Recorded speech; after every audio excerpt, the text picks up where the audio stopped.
But do they decide which can? Oh, yeah, after the public hearing.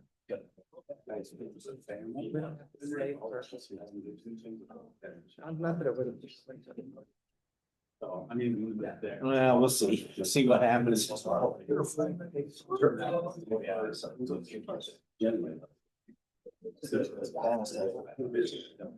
Well, I don't know how to. Past the house. It's like, that's the center of the business. Yeah.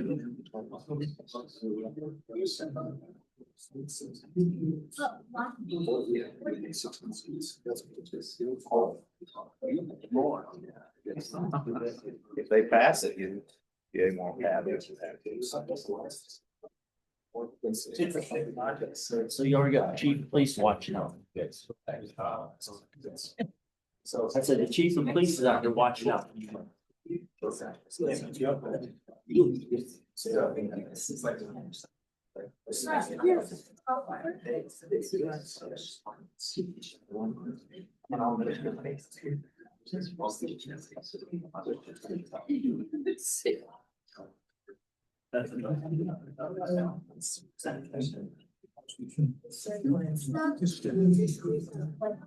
Mayor. Hey, yeah, it's doing good.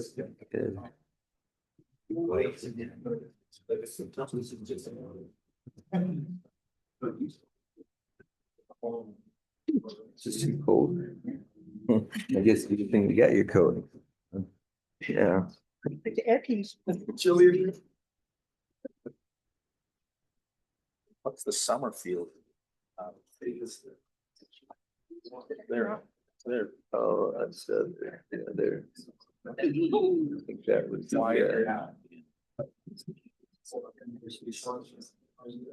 so what do you think? So function of it.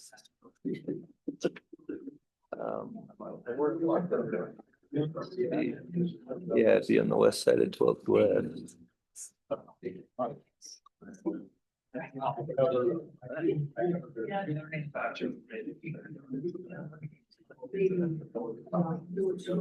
You got it on there.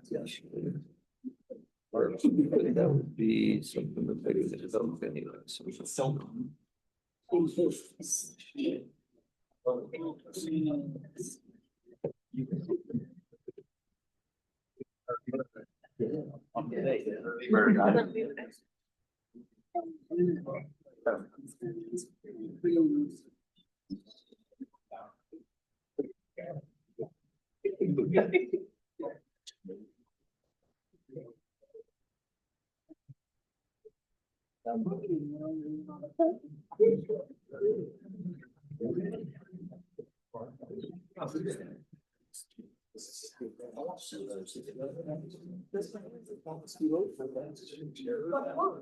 Bill.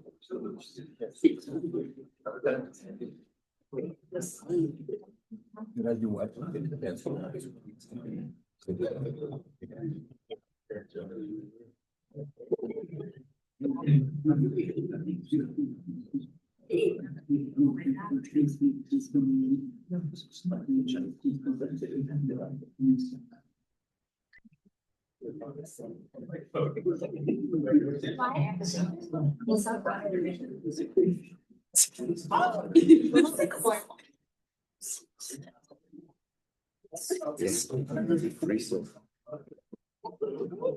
Brought your mittens.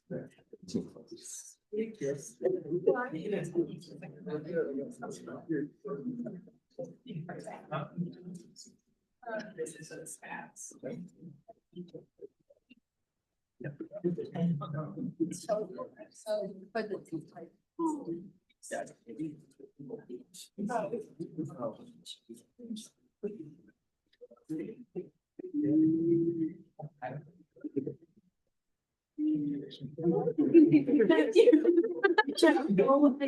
know what?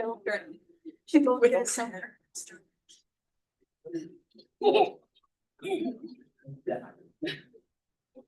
I think you should post it to your Instagram story and be like,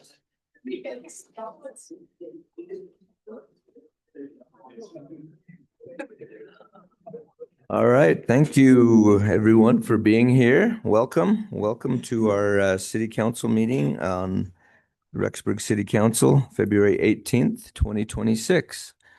I'd like to welcome you all here for various different reasons. It looks like we've got some high school students here. We must have a government assignment due tomorrow. Is that right? Yeah, okay, well, we're glad to have you here. We hope it's a learning experience for you on how local government works, so that's good.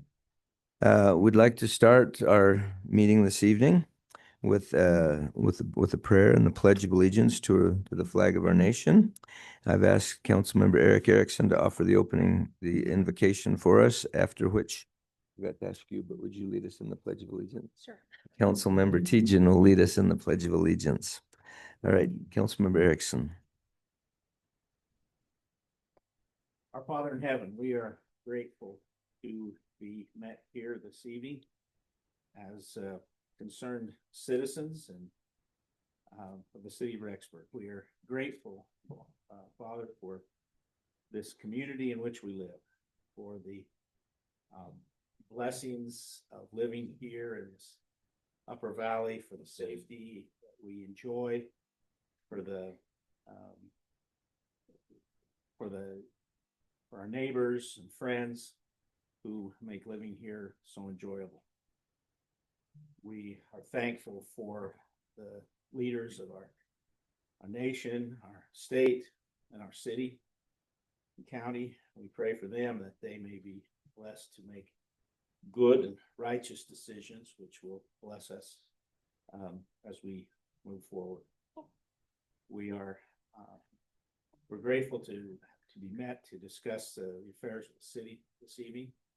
Pray that thy spirit will be with us, that we'll be able to be effective in the decision making that we do this evening. We pray that our discussions will be civil. We will gather all the information needed to make good and proper decisions for the citizens of our community. We thank thee again for the opportunity that we have to live together in this wonderful community. Pray for thy choicest blessings to be with us always. In the name of Jesus Christ. Amen. Amen.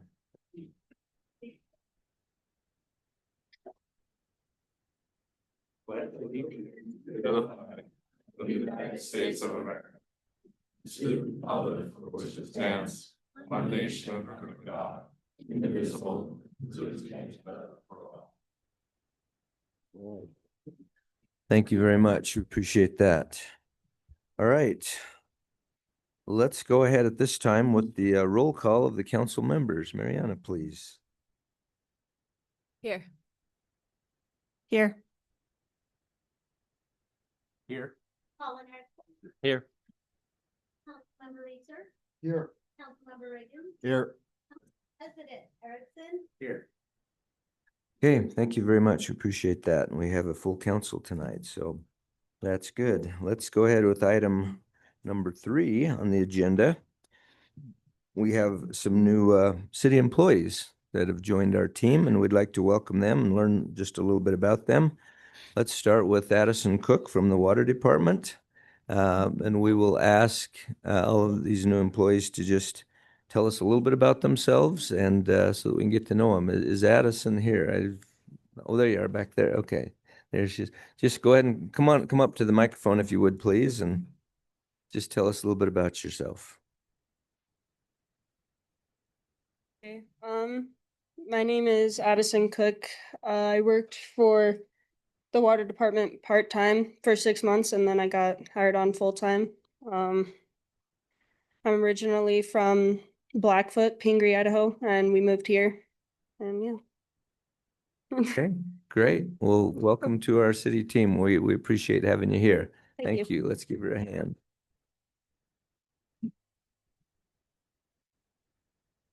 That water department folks are important. We like to have our clean, pure water flowing into our homes when we need it. So thank you for all of your hard work there. We appreciate it.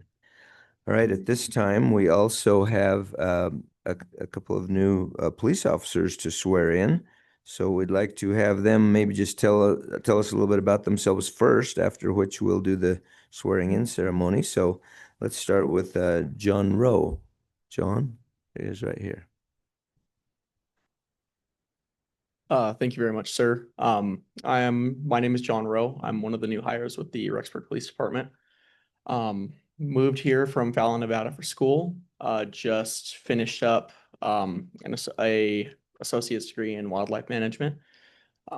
Grew up in a law enforcement background back in Nevada, and I really look forward to helping protect and serve the people of this community in Rexburg.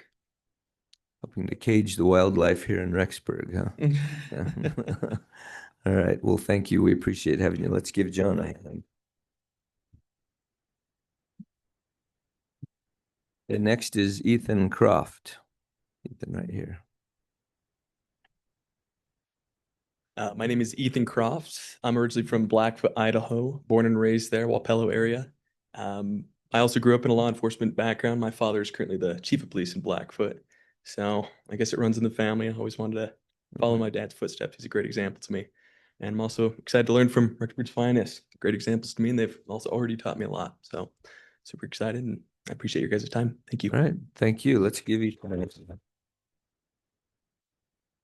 All right. Maybe just before we do the ceremony, we've got a couple of more young men outside here. We have some chairs over here to the side. If you'd like to grab those and set them there, somewhere there where you can, if that works, or right up in here somewhere. Yeah.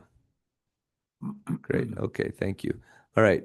We'll turn the time over to our city attorney, Mr. Spencer Rammel, for the swearing in ceremony. Oh,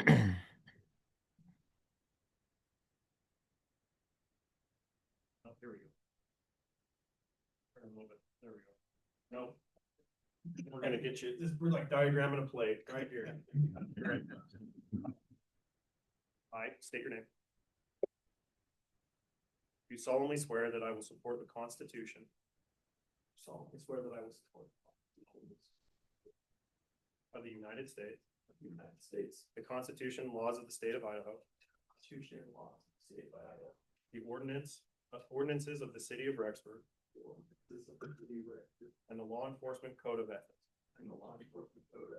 I will endeavor to enforce these laws. To the best of my abilities. And that I will faithfully discharge all of the duties. Assigned or requested of me in my capacity. As a law enforcement officer for the city of Rexburg. All right.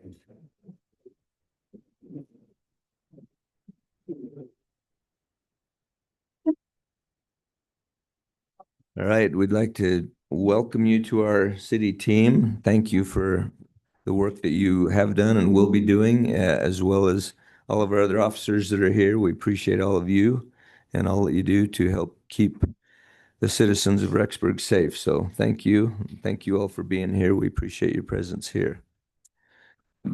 So with that, let's go ahead with before we go on to item number 4, I would just like to note real quick the passing of one of our longtime city employees, Mr. Ted Dye.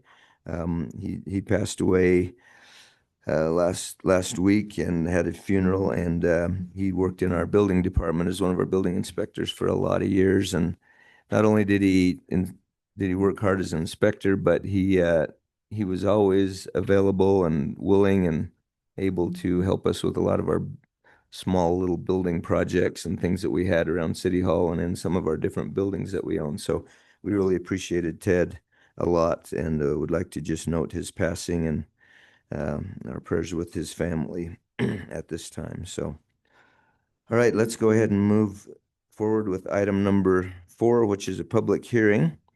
Let's see. Okay, it is 6:30. So, we would like to, this one has to do with the annexation of approximately 1600 North, 2nd East into the city of Rexburg and a rezone of this property from transitional agriculture to community business center, a CBC zone. And this has been recommended for approval by the Rexburg Planning and Zoning Commission. So is there any questions about this particular item before? Oh, Alan, do you want to go ahead and tell us about this a little bit? And then maybe we'll ask questions. Yes, thank you, Mayor, council members. The property, let me show you on parcel viewer, is located next to the North Rexburg exit, just north of Walmart. There's close to 40 acres in there that the applicant is requesting to be annexed and rezoned to CBC to be developed out. The P and Z Commission has reviewed this, looked at it, and they recommended it to you for approval. Unanimous vote. So I would just take any questions at this point that you would have. Does anyone have any questions about this item? All right, hearing none, we will go ahead with the public hearing. So thank you, Ellen. The way the public hearing works is we offer a time for people to give testimony, and we will first ask for those who are in favor of this action, followed by those who might be neutral about this action, and then those who might be against this action. So at this time, we will declare this public hearing open. And I would ask is there anyone who would like to testify in favor of this action? Is there anyone online that we need to be aware of? Someone with their hand up? Okay, thank you. Hearing none, is there anyone who would like to testify in the neutral position? All right, hearing none, is there anyone who would like to testify against this action? All right, hearing none, we will declare this public hearing closed. And at this time, I would entertain, if there are no questions again, with all of that information, I would entertain a motion to go ahead with ordinance number 1344 and consider it first read. Mayor, I'll make that motion to go with the ordinance number 1345 and make it first read. 1344. Or 44, sorry. Yeah, thank you. Okay, all right, thank you very much. Motion made by Councilmember Colin Erickson. Is there a second to that motion? I'll second that. Seconded by Council President Eric Erickson. Any further discussion or questions? Hearing none, all in favor? Aye. Any opposed? All right, that motion passes. We will go ahead and consider that first read. Just as a note for our high school students that are here and anyone else that's here for the first time or who hasn't been around government procedures a lot, we have a first reading and a second reading and a third reading, and any ordinance that comes before us or some of the larger decisions that we do have to be considered 3 times. And the reason for that is because we want government to, even though it slows things down a little bit before it's finally done, we want it to be sure that we have plenty of opportunities for people to be heard and to talk about things before we make a final decision, so that hopefully we keep our mistakes to a minimum. That's the idea. Try to make good decisions. So that's when we say first reading and second reading. That's what that is all about. So item number 5 on the agenda is a public hearing. This one is for the creation of Local Improvement District 55. The boundaries encompass real property primarily along Birch Avenue, Ash Avenue, 4th West from 2nd South to 5th South, 7th South from US 20 to the west end of the Summerfield subdivision, as well as several miscellaneous properties. This ordinance would be designated as ordinance number 1345 and considered first read if the motion passes. So we will go ahead and ask Mr. Keith Davidson, our Public Works Director, to come up and visit with us about this particular item before we go to a public hearing. Mr. Davidson. Yeah, thank you, Mayor. So I think you're familiar with the areas on the LID. And so we're just seeking, obviously, we've got a number of people here that are wanting to testify on that. And so we want to hear their input and then have a discussion. But are there any questions before we go into that public hearing. Anyone have any questions beforehand? All right. If none, then we'll go ahead and go with the public hearing. Okay, all right, thank you. At this point in time, we would declare this public hearing open and same rules as before. So we'll start with if there's anyone who would like to testify in favor of this this item on the agenda. Yes, if you, His home on Birch Avenue has been sold. You don't have that updated. okay. 159, okay, can we just make a note of that?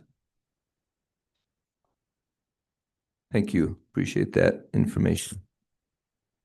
Okay, is there anyone who would like to testify? Anyone? Well, I guess we won't really count that as a testify against. That was just information. Thank you for that. We appreciate that. Is there anyone who'd like to testify against this item? Please come to the microphone and state your name and address, please. State your name and address, please, for the record. My name is Danny Kessler. I'm at 681 Blue Willow Circle. I'm speaking on behalf of all 8 members in our area. All right, thank you. We are homeowners along West 7th South between 12th West and Highway 20, and we respectfully oppose the proposed LID costs and timeline for our neighborhood. Our situation is unique. 6 of our affected homes sit on 1-acre lots originally built in the county. Another is on a half-acre parcel, and there is a horse property at the end of the road. Because these homes were originally county residents, we do not have existing city infrastructure. Our lots also have significantly more frontage than typical city lots, which dramatically increases the assessments placed on us under the proposed assessment structure. Originally, this road served about 12 homes. After the development of the Meadows townhomes, we were annexed into the city, and our road became the only entrance and exit for approximately 160 households. We are now being asked to assume substantial debt and improve a dead-end road carrying traffic far beyond what existed when our homes were built. We have repeatedly been told that this issue was inherited from the county, but we have been residents of the city for many years now and believe the city shares responsibility in addressing these extraordinary circumstances rather than placing an overwhelming burden on a handful of long-time homeowners.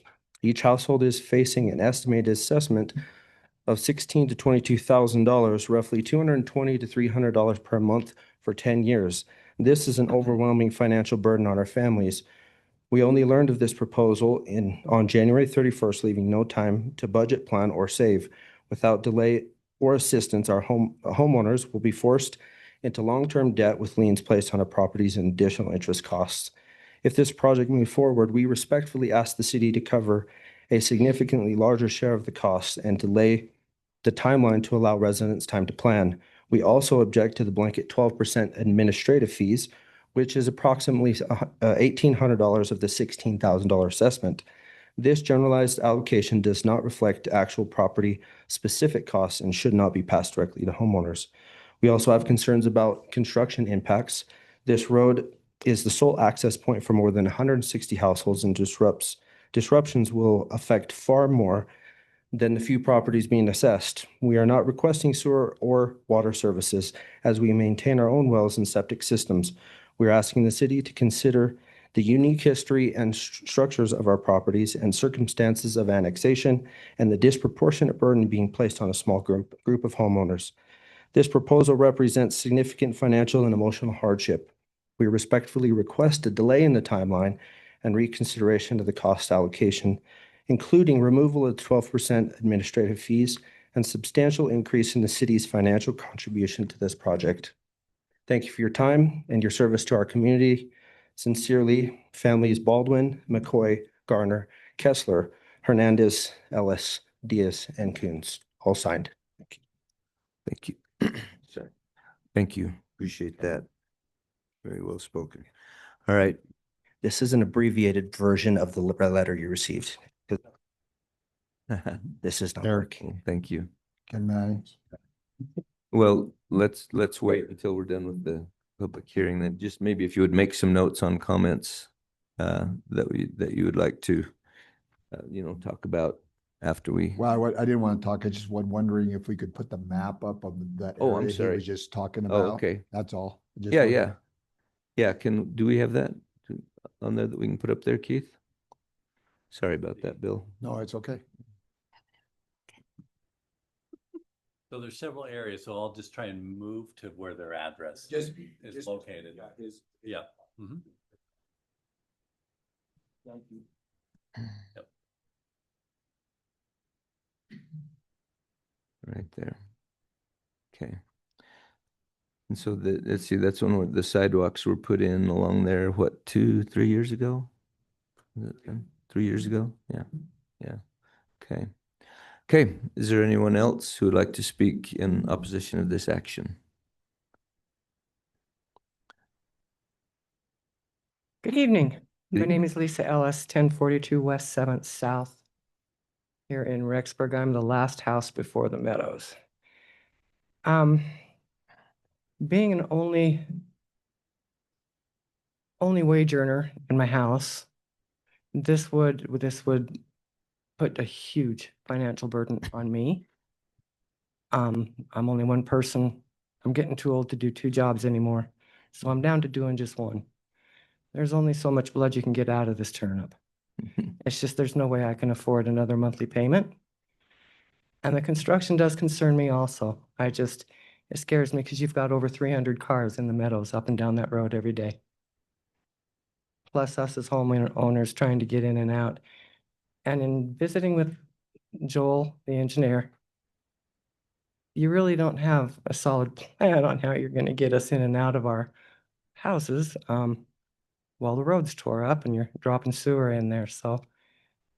But my main concern is the financial aspect of it. I cannot afford another payment in my life right now. So many other things in life hit me, as does everybody. Life just is consistently knocking you down. And it's just, the financial is my biggest pain. But thank you for listening to me. I appreciate your time. I appreciate Noah and Joel for putting up with me the last couple weeks. That's all I got to say. It's just, I think it can be put off for a while, is what I'm thinking. I've been there 32 years. I've seen that road a lot worse than what it is today. Okay, thank you. Appreciate that input. All right. Is there anyone else that would like to speak in opposition to this item? Yes, come on up. Name and address, please. It's up here.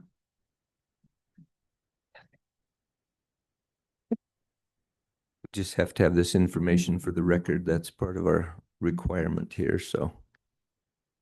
Ruth Lee Hernandez. I'm here with my husband Gabriel, 1068 West 7th South. Thank I'm you. the next one over from Lisa. Okay, and feel the same way. But part of it is definitely our ages. He's retired. I'm hoping to retire here in the next soon, but with an added payment for 10 years and everything, both of us are going to be close to 70, 80 years old by the time we get this paid off. We don't want to leave. We like the city of Rexburg, but to add what we already have, it's just not something that we can handle. We also agree that the road's been there for quite a while and it's not as bad as it could be, for sure. But just the added cost is the main thing to us, and we would either ask that the city pay most of the cost. Maybe we can, get something in there, but definitely postpone it so that it allows us to prepare maybe for a cost later on. But we're not sure how we're going to handle that cost because, like I said, we're both getting older and we'd like to stay here in Rexburg. We don't want to have to move because we can't afford to have our home there. So I appreciate you listening to us. I know we've all sent in letters describing each one of our own personal situations, and we appreciate you listening to this. Okay, thank you. Thank you very much. Anyone else? Yes, come on up.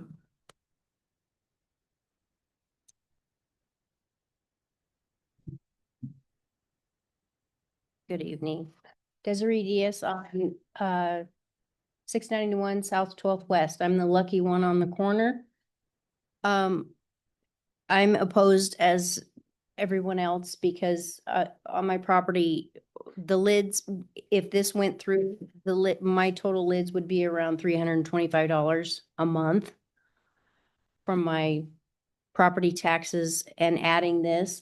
And then I have an additional concern because when are they gonna throw the other sidewalk up and add another lid? Like, I'm gonna be paying a lot. So just a clarifying question, what sidewalk? Corner house, 7th and 12th. Oh, on the front, on facing 12th, you mean? Okay, Yeah. gotcha. Gotcha. So I mean, it's, you know, like, I, I understand growth is inevitable. But you know, when we bought this house, you know, it's on the outskirts of town, close enough to town, away enough from town. But it just seems like with all they're wanting to put between Rexburg Motorsports and Valleywide, it's like they're wanting to put a whole city, a charter school, did the district office and townhomes and commercial and in another neighborhood across the street from me, which I really am opposed to. The roads just, I'd never get out of my driveway. It's a lot to go in that area. If any of y'all have spent some time there. So that's about all. I'm real concerned about, you know, if this passes and I have that $310 a month for 10 years, I can't sell my house. How are you gonna sell your house? You gonna tell somebody, oh, it costs this much plus, because my portion is almost $23,000. I'm on the high end. And then if they put a sidewalk that way, it just seems unfair. Where do I sign? Thank you for your time. Appreciate it. And you said your name is Desiree Diaz? Desiree Diaz. Right, okay, just want to make sure I have the right one. Yes. And we moved. Yes, I don't need to sign Yeah, again. we should sign it in. Yeah. Okay, thank you. Rob Baldwin keeps trying to call. Yeah, me. he's not getting- actually online. We do have Rob Baldwin online. Online? Yeah. Okay. Mr. Baldwin, we hear you are online and you would like to speak. If you'd like to speak, go ahead at this time. If you could state your name and address, please, that would be great for the record.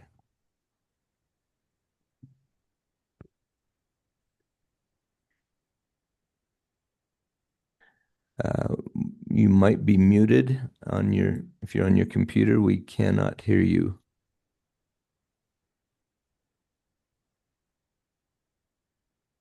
If we can tell. Is there anything on our end is everything normal?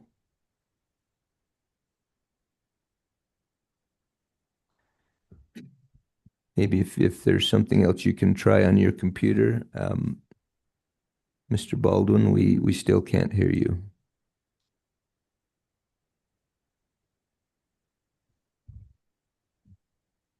We do have an alternate method. We could have you call into a phone number and we'll get that number here for you momentarily. Maybe while we're waiting, is there anyone else that would like to speak that's here? And then we'll go ahead and, yeah, come on up and Mr. Baldwin will catch you in a minute here when we get something figured out for you. My name is Victor Harrison. I'm not sure if we're talking about just the 7th South property or everything included in it. Everything in the LID, yeah, that's included in it, yeah. I reside at 782 Nina Drive. Okay. I own a home on South 4th West, 335 South 4th West. This is going to, my bill for is somewhere around $9,000. And the house that I own there is a rental house. So I'm going to have to add that on to the cost of my rent for my renters. I know Rexburg is a family community and we're always struggling to find more affordable housing. Well, this is going to cost my tenant another $100 a month or more based on But so if you have any interest in trying to keep rental costs down, I would be with the Seventh South people and say, the city needs to come up with a little extra money to help us out with this. Because, $9,000 is maybe not a whole lot of money, but, over 10 years, that's, especially if we're adding a 14% fee, you can do better than that. I really think that's taking advantage of the situation where you're doing the work and you're requiring it to be done at your standards. Yes, I can go get somebody else to do it, but if I'm going to add it to my utility bill, I don't think that you should be charging me interest, let alone an additional administrative fee. That's my 2 cents. Take it for what it is. Okay, thank you. Appreciate that. All right. Okay, do we have Mr. Baldwin on the phone?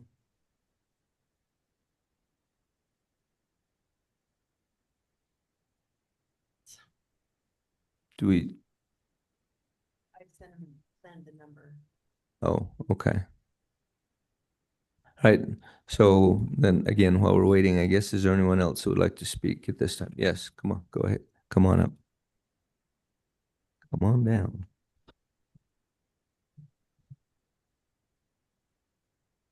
My name is William Clements. I live at 653 Vale Lane, Rexburg, Idaho. You've seen me before. I also opposed the lid. I believe that we can do a better job at finding better ways of paying for these improvements within the city. On average, most households are about $200 to $300 from bankruptcy. By adding a loan that they have to pay off in the next 10 years, they're definitely going to be using all of their income to pay off the city. I believe that these lids should be paid by all of the taxpayers at a lower interest rate as part of our property taxes. One of the reasons why I believe this is with the property tax that I already pay, and then these poor citizens are having to pay a $10,000 to $30,000 loan. We even mentioned up to a $70,000 depending on the apartment complex. That's adding huge monthly fees or monthly payoffs. In addition, because of the improvements, their houses are going to be improved, and therefore the taxes on the houses are also going to be improved, which they're going to be ending up having to pay more taxes also. So this is a triple tax, which I don't think is appropriate for our city to do to our citizens. I thank you for your time. Thanks. Okay, thank you. All right. Is there anyone else? Question I forgot to ask. Okay, can you come on up? So the question I have is, on 7th, the Meadows, complex that's there. Mm-hmm. Are the owners of that complex being asked to, because they're the majority of the people using that road and the sidewalk. I don't get out and walk on my own sidewalk. And I don't need the sewer and the water and all that stuff. So are they having to pay a portion? Yes. Yeah, they're Okay, because that wasn't clear in the letter. I didn't know. Oh, yeah. Yeah, we don't typically put everybody else's stuff on your letter, but yes, they are on the list here Okay. as well. Yes. Mm-hmm. Yeah. Mr. Baldwin, I don't know if you can hear me or not, but the number is in the chat. 208-359-9098.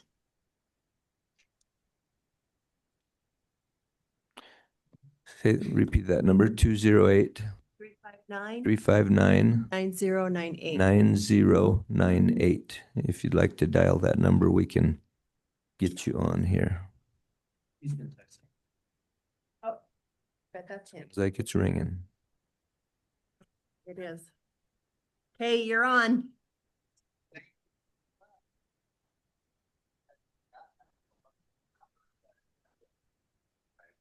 You're taking the time to listen to me. And now I'm getting too much feedback on my computer. Try and mute your computer. I'll just step away from it. Okay. All right. So I just wanted to introduce myself also. I'm Robert Baldwin, and I own the property at 680 Blue Willow Circle. I've owned it for about 24 years and just recently retired 2 months ago and getting ready to become a new resident of Rexburg, and got this letter 3 weeks ago, which was quite a surprise. And I just wanted to say that the same things pretty much that everyone else has said, that being retired now, I can't afford this $19,700 bill. I would hope that the city would take into consideration the costs, because the costs are being very, how do you want to say it? It's pretty overwhelming.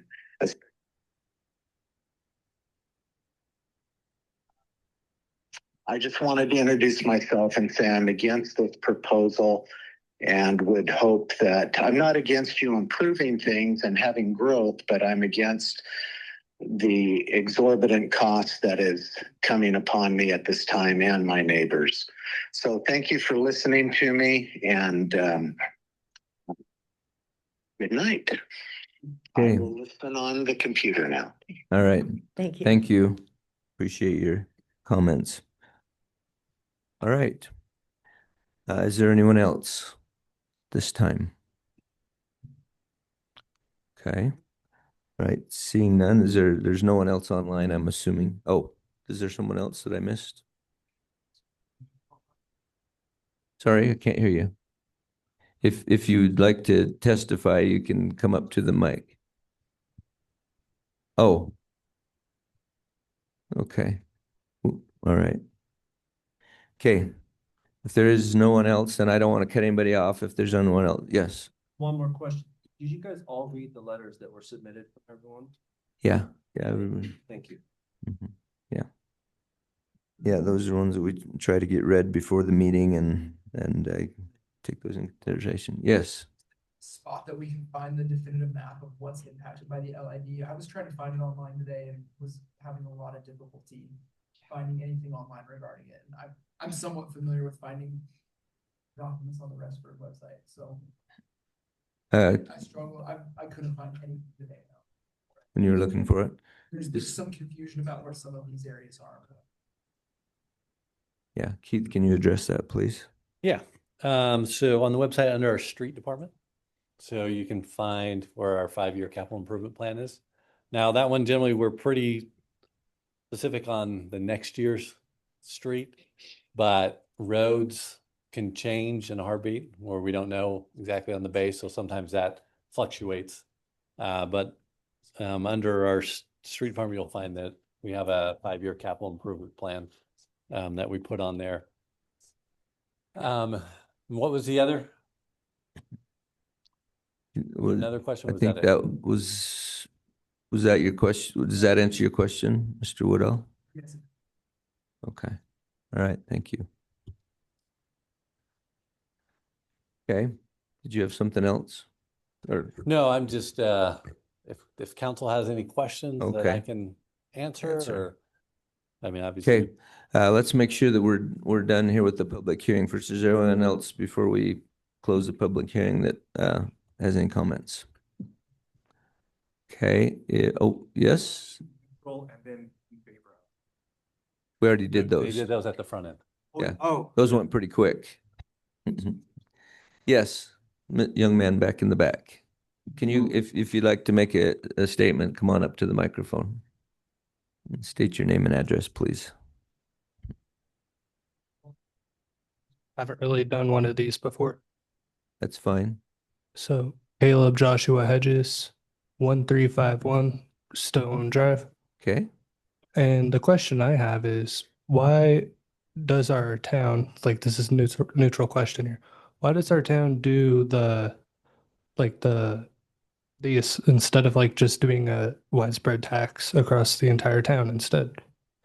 That's a good question, and a lot of people have asked that. One of the main reasons is because it's kind of an overarching question, but our city tax levy is very low. We're one of the 3 lowest city tax levies in the state of Idaho. And so therefore we have very limited funding. We don't, we only get, say, for example, per, if you look at a graph, we get maybe $350 per, let's see, what is it, Matt? $350 per 100,000. Yeah, that'd probably be good. That'd probably be a good thing to kind of explain to people, because that's a good question and it comes up all the time. So it's good to help us all understand that better. I'll just pull it real quick here and then. Wait, we should probably do this outside of public comment. Let's shelve the question. Oh, yeah, maybe we should Good close the idea. public hearing and then we'll go ahead and address that, but because that's a good question, so we don't want to ignore it. Okay, let's go ahead and declare the public hearing closed. And now we will go ahead and just address that question. Yeah, okay. Let me pull it up here. So just under the finance department, we have this property tax section, and anybody can go look at this. And what we do is we basically go in, we kind of show what your property taxes are if you live inside the city limits, or if you don't live inside the city limits and just live in Madison County.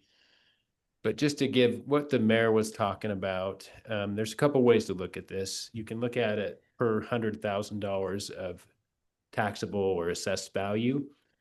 But we'll just take a quick look here at some of our neighbors. So if you look at our property tax in the city, this is everything. So this is, what you pay to the schools, the library, the county, the city, et cetera. But if you look at Rexburg, we'll start there actually, you can see that we get about $313 per 100,000 of assessed value. If you look at like Blackfoot, they get $709. Idaho Falls gets $588. And so although, if you look at the total amount of taxes, we're kind of in the middle there, if you will. But if you look at what we're getting at the city level, it's substantially lower than all of your neighbors there. And then there's another quick way. I'm not going to take a ton of time, and you're welcome to pull these up. We also do it per person or per capita. And I got to read it here before I can tell you what it is. So a lot of times property tax, if you look at the red one for Rexburg, it is about $172 per person. If you look at Idaho Falls up at the top, who's our neighbor, they get about $695 per person. And so, that's a big reason why we don't have enough that comes in property taxes to pay for these improvements. And so that's why we look at the LIDs as an option for financing those. So. Right. Thank you. Yeah. So that's a good question. So then the question kind of usually is a follow-up, and I think, and it was brought up by the gentleman, is why don't we just do a streets levy and have everybody vote for it, and try to just have everybody cover it, which is another option. It has been tried in the past and hasn't passed. Of course, it's got to pass by everybody in order for it to do. But that's one of the options. We actually have a committee, and Councilmember Johnson and Councilmember Tejan sit on that committee, and we are exploring options because, to be honest with you, none of us really like this particular meeting, because it's always the same. We hear it all the time, and I've been on your end of it. I was on a $20,000 end of an LID quite a few years ago, and it is a burden, and so it's a struggle. It really is a struggle.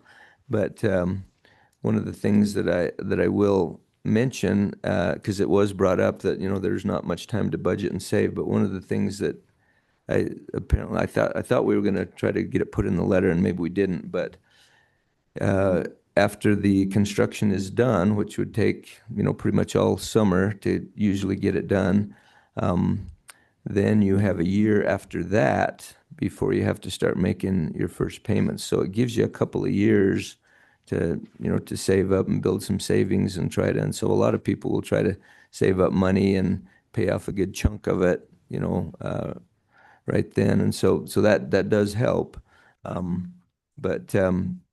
Those, I mean, when we say the city should cover more of it, I mean, the city is us, it's all of us, right? And so, as you can see, we don't bring in enough tax money to really be able to just say, okay, the city can pay for all of it, which, we'd love to do that, but we just don't have the money to do that. That's kind of what it boils down to. So, that's kind of the situation that it puts us in, is to be able to, in order to do, to do these sidewalks and curbs and gutters. And of course, it's good to know too that, the city pays for, all of the street repairs and all of the improvements so,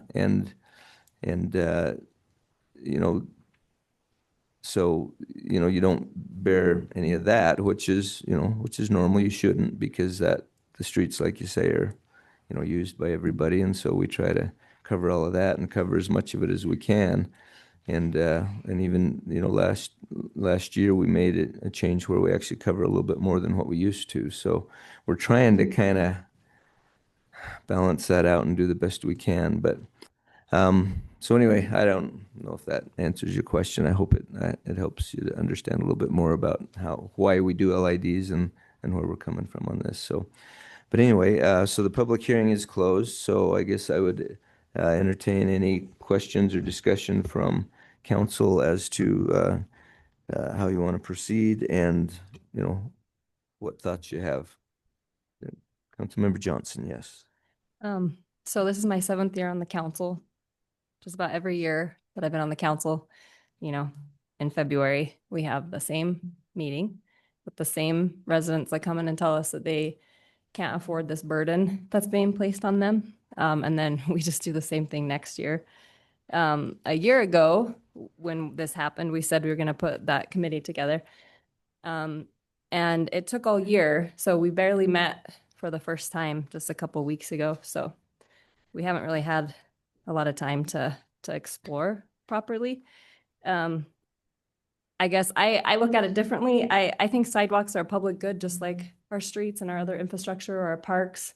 So I wouldn't have a problem with changing the way we do it. I personally feel it's a little disingenuous to say that we just can't afford it, because that's not really true. It's what we have prioritized. And so I know I've talked to Matt about this. We have a very robust streets budget. In my opinion, we have every year I've been on the council, we've had a carryover of a few $1 million. And I know all of it isn't discretionary, but I think we have more money in there than we can use in a year. So I would have no problem with changing. The amount that the city would pay if we paid for all of it is very small compared to our entire budget.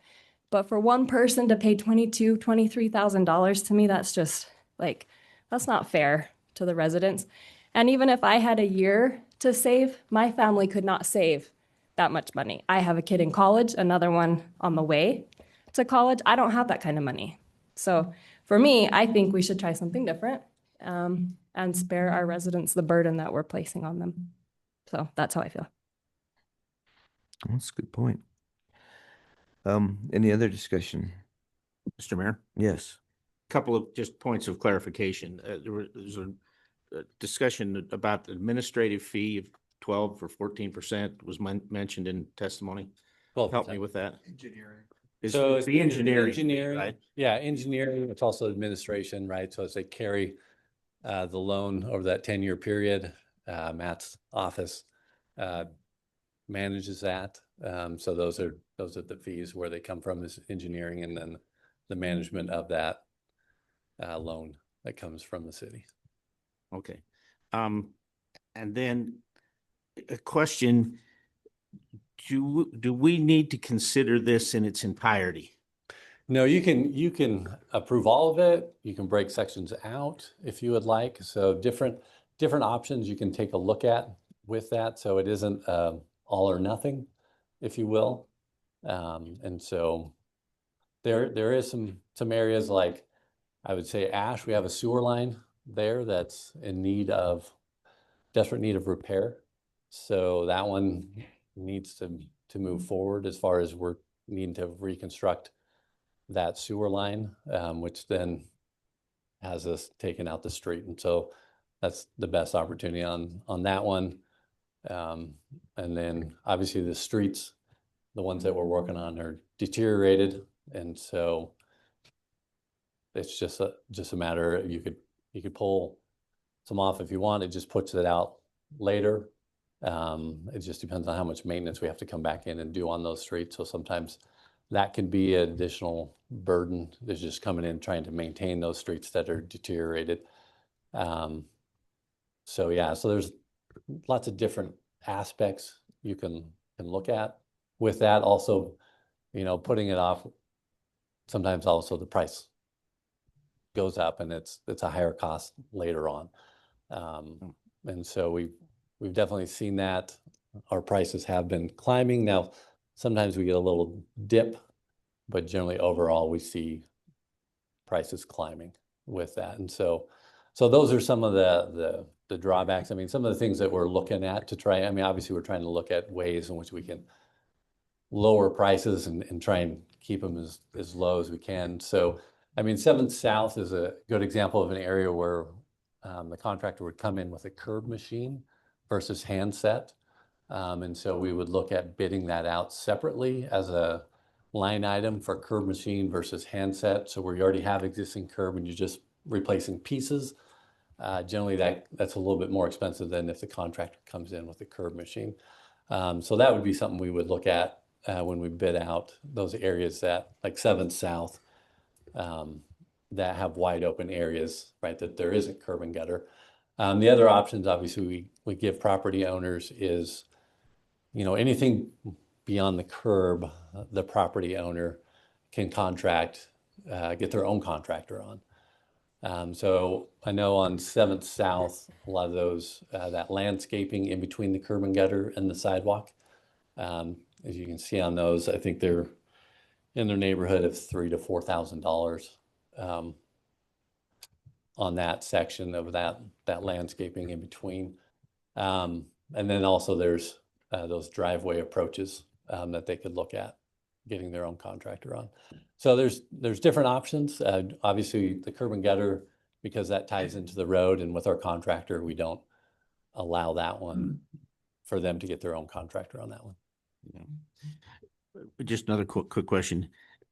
There was some discussion when we were discussing this a few weeks ago about you're planning on putting sewer down 7th South, right? Yeah.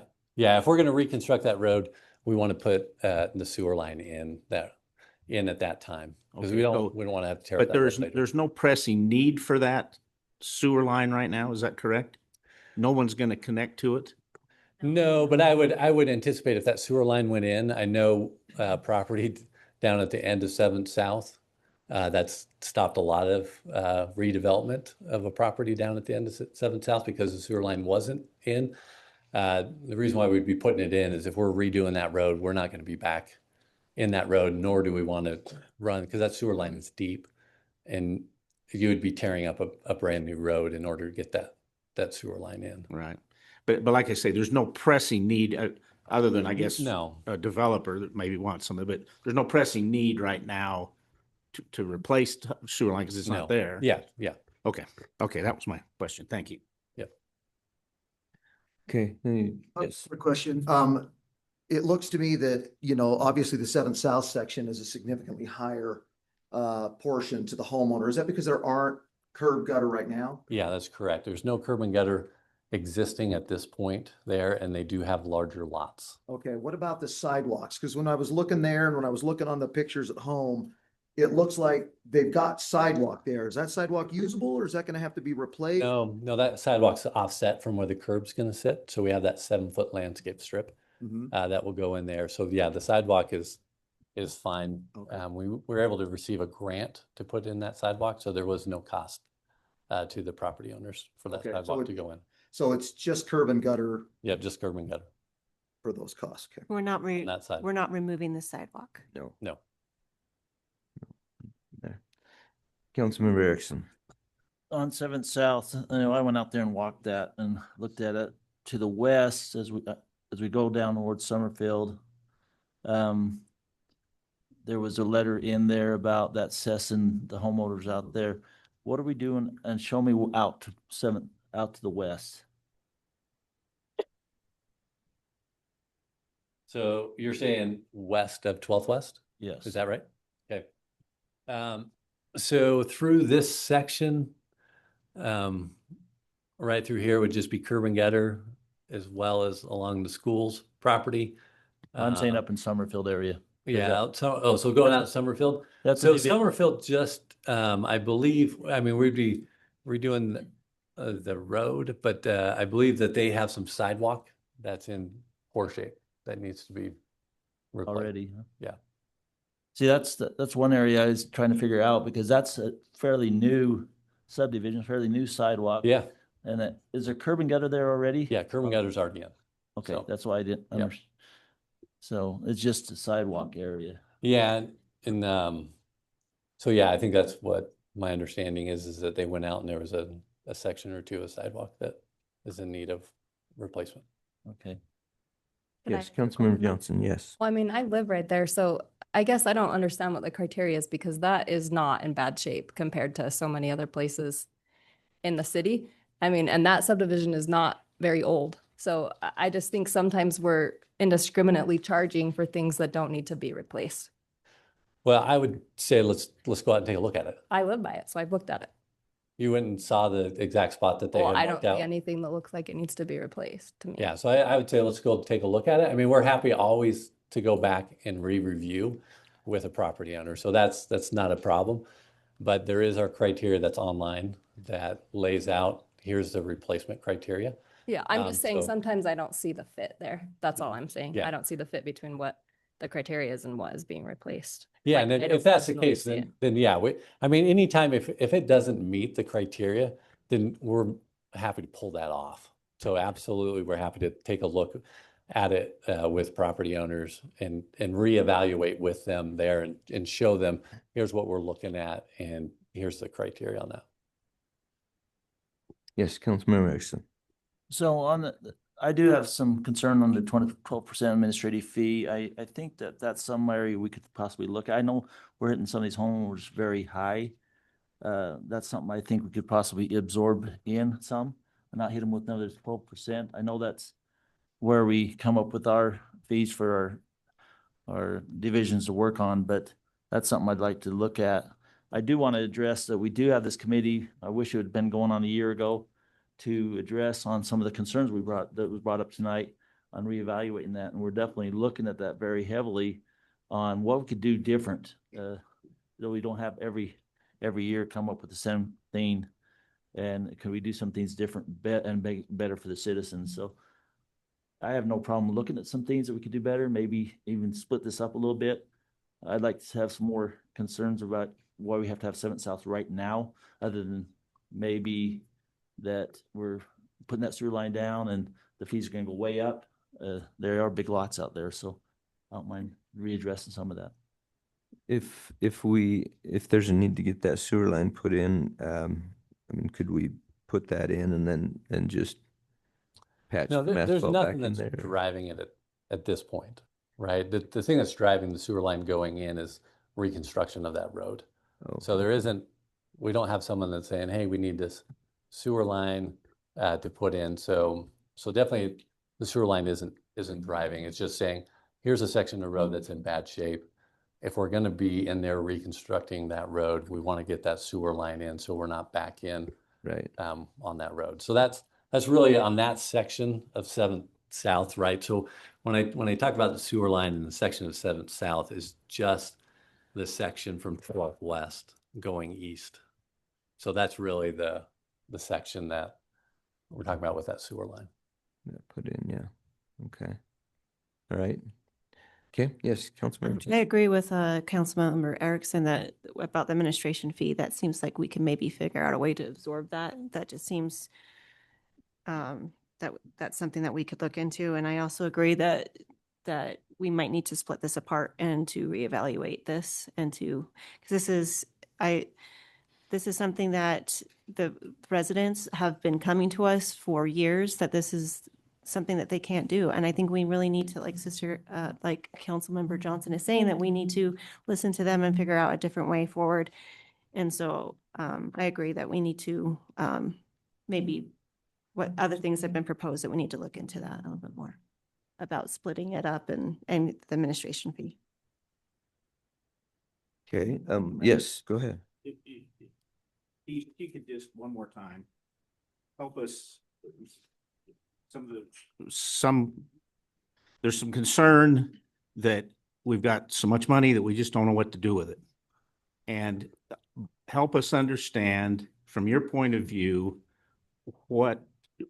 why we can't afford to do it all without passing a bond. I mean, do we have all the money that? No, we don't get enough money every year. So I can say that because I've visited with Matt on that. So yes, do we have some other money? Is there different accounts that money is in? Yeah, there is. And every year I get with Matt and say, okay, how much money can we spend this year?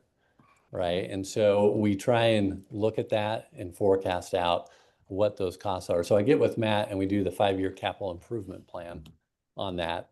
And there's always more than what we have funds available for over that 5-year period. So we could increase and do more. And that's what we've been doing. As I've talked with Matt and said, well, okay, how much do we have? Do I have 2.5 million? And that's generally where we've been sitting.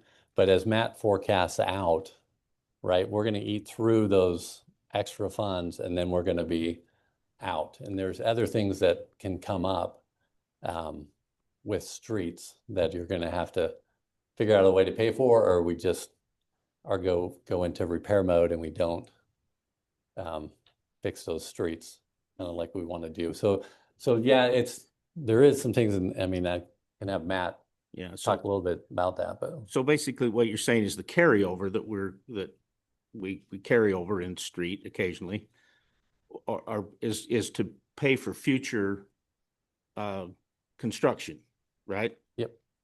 And so we're going to continue to carry over some funds, but we're going to use those funds up as we go forward with different projects over the next 5 to 10 years. Yeah, well, so we'll just be eating into those funds. Now we could do a $5 million, right, and do a bunch more streets with that. But yeah, you're eventually going to eat into those funds, and those funds, right, there's not as much funds coming in on that. And so, well, and one of the challenges, right, is everything just keeps getting more and more expensive, and our revenues aren't going up as fast as the expenses. And so you're really deferring those projects longer and longer and longer. And I think what of Farron's chart that your average replacement of a street is out between, what is it, 50 something? Yeah, over 50 years. 50 to 60 years, right? And that's another issue is, I mean, if you're not getting in and trying to replace those streets, number one, they're not good streets and people don't like that. Number two, they're really expensive to even maintain. You start to get a lot more potholes. And so now you have a lot more maintenance going on those streets, et cetera. And then as you get damage on curb and gutters that you're not getting back and improving, the water is getting up underneath and ruining that street. And so I mean, really what you're trying to do is minimize that life cycle of the street instead of pushing it out farther and farther and farther, which just gets more costly. Because we know that prices continue to climb, and they climb at a much faster rate than the revenues that are coming in. Okay, thank you. Yes. Mayor, could I? Yes, go ahead. I'd like to respond since I know Councilmember Erickson, you were probably talking about my comment, and I didn't say that we have more money than we know what to do with. That's not what I said. So that's misrepresenting my comment. I just wanted to point out that it says right here, the property owner's share is $671,000. So what I meant was on a $100 million budget, that's a very small portion for us as a city. But for the residents, some of them have a $22,000 bill. So that's what I was saying. We spend more money than that on the tabernacle some years in our budget. So that's what I was pointing out. It doesn't matter. We set the budget and we pull from our general fund. We could put more money in our streets from our general fund if we chose to. So that's what I'm saying. We actually have been elected to set the budget. So we get to choose what we use our money on. And so to just throw up our hands and say, money's not there, I feel that that is a disingenuous statement because we could choose to prioritize different things. That's what I meant. So. Well, you're correct. It is a matter of prioritization. But I guess I'm not sure how many of our residents would want us to just let the tabernacle fall apart either. I mean, we kind of got to do what we have to do, and and different things, and you're right. It's priorities, and so that the reason that we do the LIDs is just to try to make our streets funds go further, by sharing the cost. And I get it. I mean, I know those are big amounts, but I'm wondering if we were to look at this and say, is there something that we can do, like some cost cutting? There's some numbers here, like for the landscaping, if we were to just take those out of the LID and let folks do whatever they want with that portion of the strip out there. I mean, you can do some fairly inexpensive things that way, just put some rock in there or something like that, and try to cut some of those costs out of there. And I don't know, maybe if we feel like it would be helpful to the residents, we could even put this section of it off a year or two if it's not pressing for us, and be able to let people know that it's coming up with a little bit more time. You do have a couple of years, like I mentioned before, to save some money, but maybe if we had another year or two added on to that so that folks know, maybe that would be helpful too. Yes, Councilmember Exon. Yes, and I think that's something we definitely need to look at. That's why I brought up the 12% administrative fee and possibly landscaping. I think we need to kind of reevaluate this. We definitely heard from the 7th South patrons out there that talked about the burden that's going to be, and we hear that from every LID. But we did address this last year, in fact, the year before, that we need to communicate with the citizens better on future. I think we need to look at, 3 years out of sending those letters out, not 3 months. Let's communicate that back to citizens saying, we're going to have to come into your street 3 years, be prepared for this, understanding that our budgets are very tight. I mean, we set through 2 weeks of budgets, and there's not money to sit there and come up with that. I just was in a meeting last week that the state's cutting us almost $1 million from our street department budget. Yeah. That's going to come down this next year, $1 million gone. And so we definitely need to continue to keep up on our streets, but it is a big burden for these citizens. And I think we can maybe hold off on 7th South a little bit, figure out the rest of these, come back on this, readdress it because they're a lot bigger lots, maybe give them a little bit more time and see what we can do to help. May I make some comments? Yes, Councilmember Riggins. Keith, I know this is a dream. I know we were talking about, we talk about maybe sometimes 7th South going all the way, either over the freeway, under the freeway, whatever it might be, right? Yep. So I'm thinking from the perspective of future, looking at it and saying, can we wait? Can we wait for that sewer to go in? Can we wait? Let's figure out, let's look long-term and say, yeah, you know what? There's a very, very good chance that we're going to ultimately put a bridge going across here. And then we can, at that time, we can put in the sewer, put in the road, et cetera, right? So that's just, I know that's, and I apologize for putting a dream out there, okay? But I think it's important to look at. The other comment that was made, and I actually agreed with the comment. You have 1, 2, 3, 4, 5, 6, 7 homeowners plus the cul-de-sacs that are using that road. And someone said, most of that road is being used by those people that are in that apartment building, right, on Countryside Avenue, whatever that is there. And are they participating in this, right? Will they ever participate? Because they are apartment dwellers, right? Well, and yet they're using the road day in and day out, right? So I think we have to come up with a way to say, no, this has got to be fair to them and everybody, especially those that dwell in those apartments that have no skin in the game. So I feel for that. The other, I'd like to just get some clarification, and this is just ignorance, by the way. On this, you have sidewalk driveways, and it's eligible, and then sidewalk not eligible. What's the difference between eligible and not eligible? What are we dealing with there? So some of that deals around the ADA, right? If it's in or out. And so if it's got ADA accessible or, right? So that's where the sidewalk goes right up against, and the driveway and the sidewalk are the same on there. And so that's where that comes into play. Okay. Generally is when we're looking at that. All right. Thank you. Appreciate that. The other thing, again, going back to similar comments that have been made here, there are some things in here that I look at. I'm a concrete guy, right? So we've got concrete sealer in here, and you go, that ought to be an option for them as to whether or not they want to seal their concrete or not, right? And so you go, are we going to do that? Can I speak to that one? What's that? Can I speak to that one? Oh, yeah, please. So we didn't used to require sealant on the concrete, right? And we found that the concrete was started spalling, and the contractor was coming in and warranting it, and we were seeing those prices go up. And the sealant has since lowered those sidewalk sections that needed to be warranted on there. So it's been a direct benefit because of the concrete in this area. And so that's why we went to the sealant on there, because of that, because it helps protect the concrete. And so, I mean, I get your point, is like, should this be an option?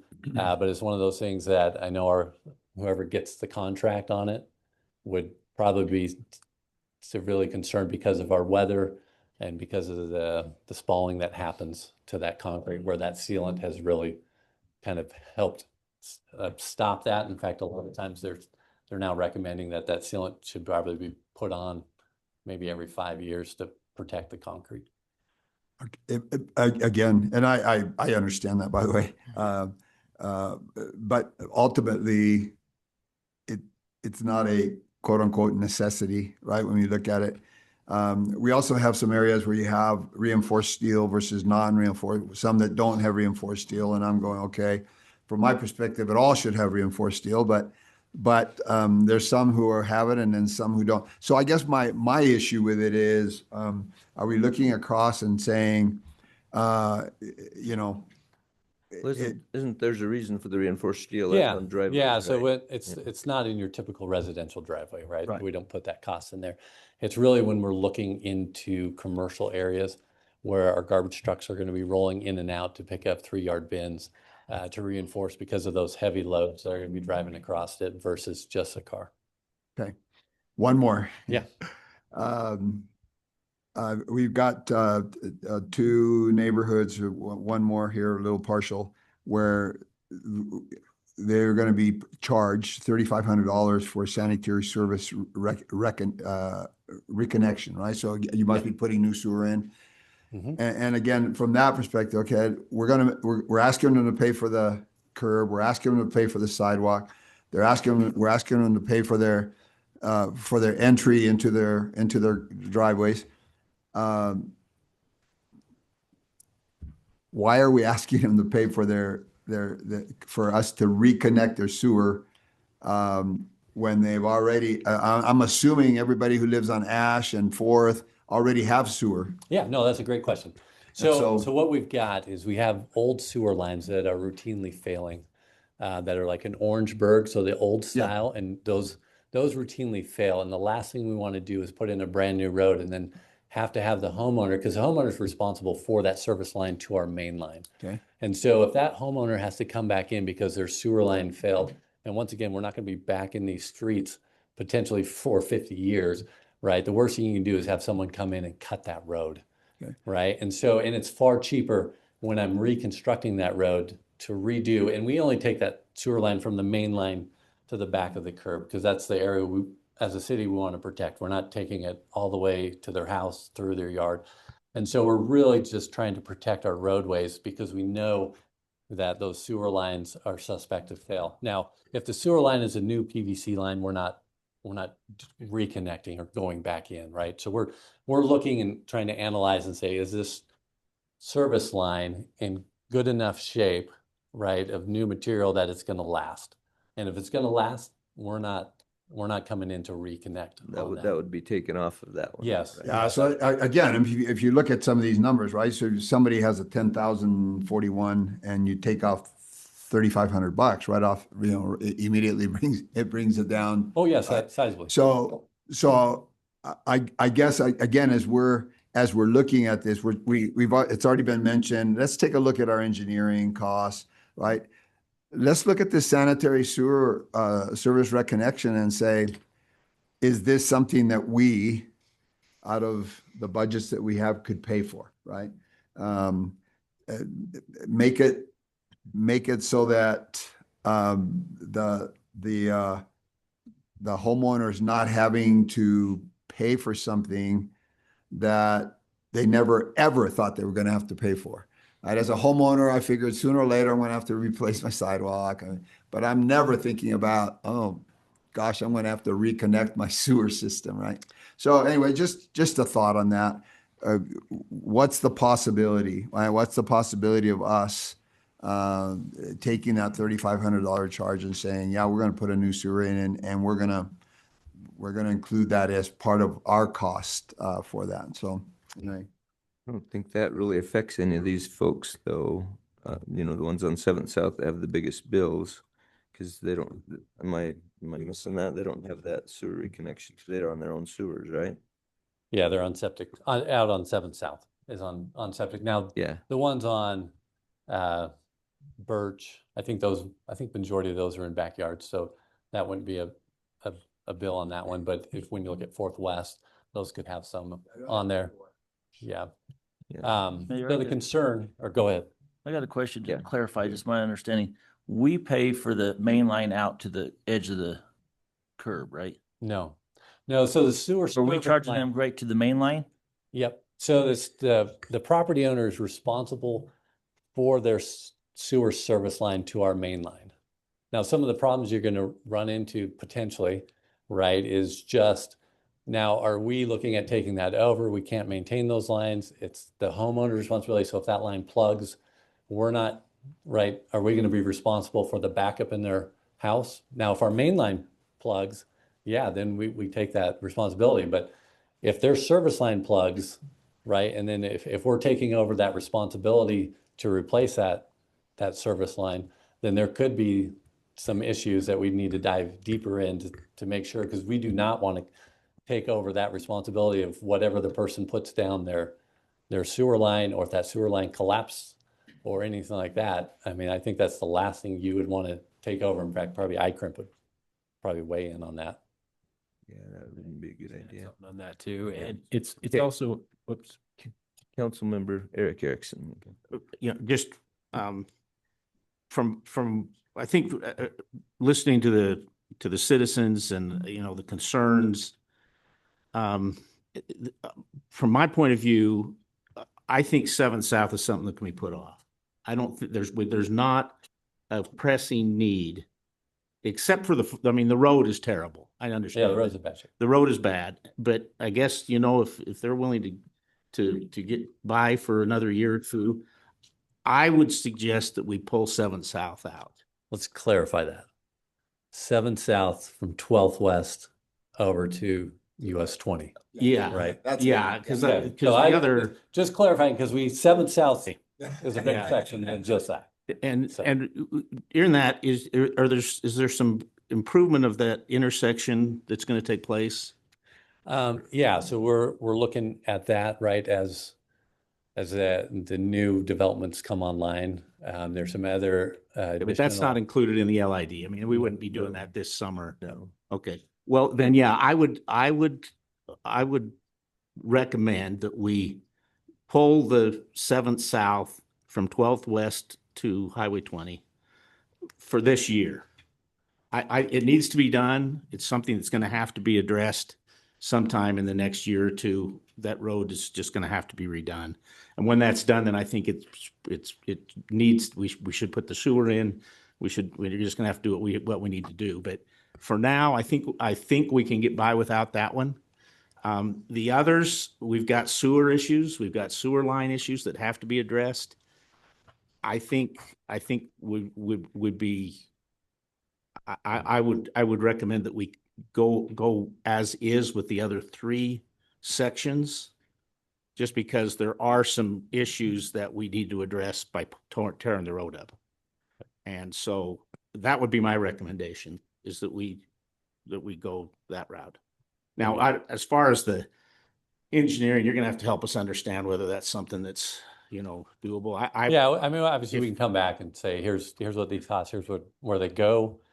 Council, how would you like to pay for those costs? So, okay. Yeah, definitely. So that's something we can address. Yep. Sharpen our pencil. Okay, yeah. I think Let us know what we other can do. areas- That would be my recommendation on this particular line. So, okay. Yes, Councilmember Reeser. Well, my thoughts are, I'm very concerned about the cost to the citizens of this, and what goes around comes around. I live on a corner, so eventually I'm going to be one of those guys paying out. Too. Yeah, you too. I know exactly. We're going to be in this boat, and so I think, man, I don't know. Council Member Johnson, I'm very intrigued by the idea of sharpening our pencil and looking at the budget. I don't expect you to have an answer, but do you have, can you just say, do you have a specific thing that you're thinking of cutting or whatever? You know what I mean? When I see the budget in about 1,000 different pieces, and maybe I'm just missing the overall picture. So it's difficult for me to say, when I say the police budget, to look at it and say, well, we could probably, and again, I'm not being specific to know what ones have to go to certain areas and what don't according to the law.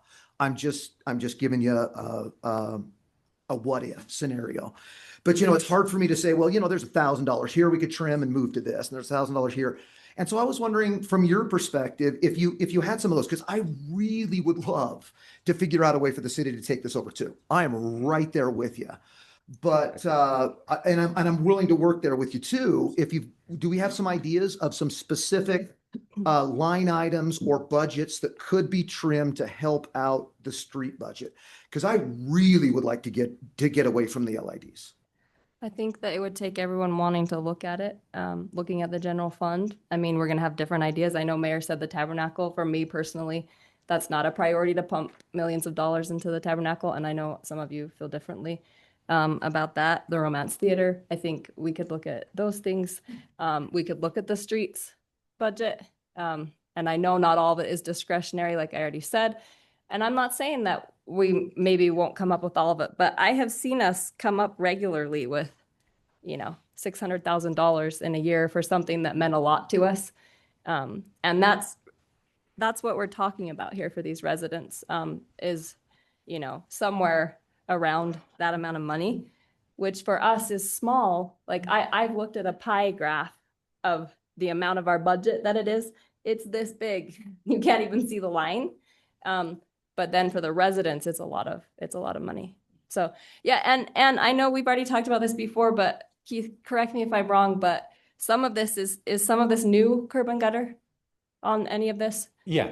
And so last year we said the city was going to pay for the price of the curb and gutter, but only if it's a replacement. Yes. So this is new curb and gutter for some people who were county residents, never in their life dreamed that they would have to put in a curb and gutter. And now we're saying, we won't help you at all with your curb and gutter, but if it's a replacement curb and gutter, we'll pay for all of it. And you can see that that's a few $1,000s for some of these residents.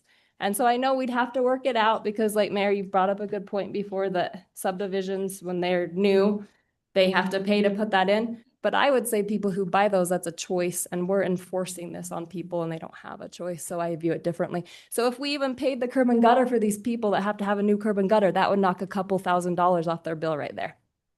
So Just, Would you rather? Mayor, is it okay? Yeah, go ahead. Thank you. Just so the citizens know, I just went through this in my neighborhood, right? And there were four of us, and Adam's here, and he could verify, Noah, sorry. I always call you, Adam, Noah. You're all good. You're all prophets. Sorry, Noah. Jesus, but we just went through it last year. I want you to know that on my entire street, there were four of us who had to pay. And my daughter lives across the street from me and I live there. And I know that as my neighbors drove by, they thought, sucker, you have to pay for it, right? We've got to get to the point where everybody in the city is sharing equally year in, year out. Your neighborhood may not get done this year, but you know that everybody in the city is putting into it. When they drive by, they're saying, look at my tax dollar going here, right? It's being used but out of my pocket, right? I had to pay for 2 sidewalks, two curbs, and I mean, I agree with, I don't have the money for that, but we had to do it, right? So we've got to come up with something. And again, this is why I'm looking at this and saying, okay, we don't have a solution right now. We don't have another way of doing it. But we've got to look at it and say, okay, where's the give and take? Where can we sharpen the pencil, and what are the absolute necessities that have to go in until we can figure something out differently, right? But the reality is, a street shouldn't have to. If every member of the community were participating on this project right here, 688, what is it? $660,000 divided by however many taxpayers we have in the city, it would be pennies, right? So anyway, I think we've got to get there. Now, but my understanding also is we can't raise property taxes in the city by more than 3% a year per state law, correct? Mhm. So by raising, is that, help me understand, just because I'm a little fuzzy, because it's been, sorry, it's been a day. Yeah. Your microphone? Oh, sorry. No, you're fine. I apologize. So help me understand, we can't raise the levy rate by more than 3% a year? Not Or without- we can't change the amount that we're bringing in by more than 3% a year? Which is it? So it's the budget. So you're not actually changing the levy rate by 3%. You're actually changing the budget. And so if your budget was $1 million, you can go up 3% above on that. There are a few other things, like new construction comes in, you get some added value there. Of course, you get the added service that you have to provide as well. Same thing with annexation as well. And in order to do kind of what you're saying, everybody put in, right? It's called a permanent override. It has to be passed by the voters with a supermajority. 2/3. And I mean, that would be the way to do it, right? Ideally, in a perfect world, assuming it could actually pass, right? So just, to kind of finish that thought, Bill, I'm right there with you. I think that is what we need to do. So is there any other way to do that other than to apply for a levy override and shoot for that 2/3? We can sharpen our pencils and sharpen our pencils. We can do sharpen our less. pencils, We can just not improve the roads. We Yeah. can do less. Well- That's about the only other way. And it's not we're paying for the roads, it's the sidewalk. Right. So Exactly, yeah. you could disentangle that too. It doesn't have to be that every time you do a road, you do the sidewalks. A council decided that years ago, and we have kept that as our policy. So I'm just saying, it's not like that it doesn't have to happen. It's just the way we do it. Well, I don't think it is. In our neighborhood, they didn't take out all this. And by the way, they did a Better just take beautiful out job the on the bad. road. Beautiful. They took out the curb and gutter that was in bad shape and leaning the wrong way. you know, that it wasn't ADA appropriate and so on. And so unfortunately, it was 4 homes out of every home on my street. And so it's my house, my daughter's house, my next door neighbor's house, my street. So yeah, it isn't, I don't think it's a law. No, it's our policy No, though. You can ask the Keith. law is we have to redo the corners. So the ADA accessible corners. Right. Right. So when we reconstruct a road, we got to do the ADA corners. That's the law. Yeah. Now the other aspects, yeah, Councilmember Johnson is correct. Some of the things you play with that though is we're not going to be back in. They'll continue to deteriorate. There'll be problems.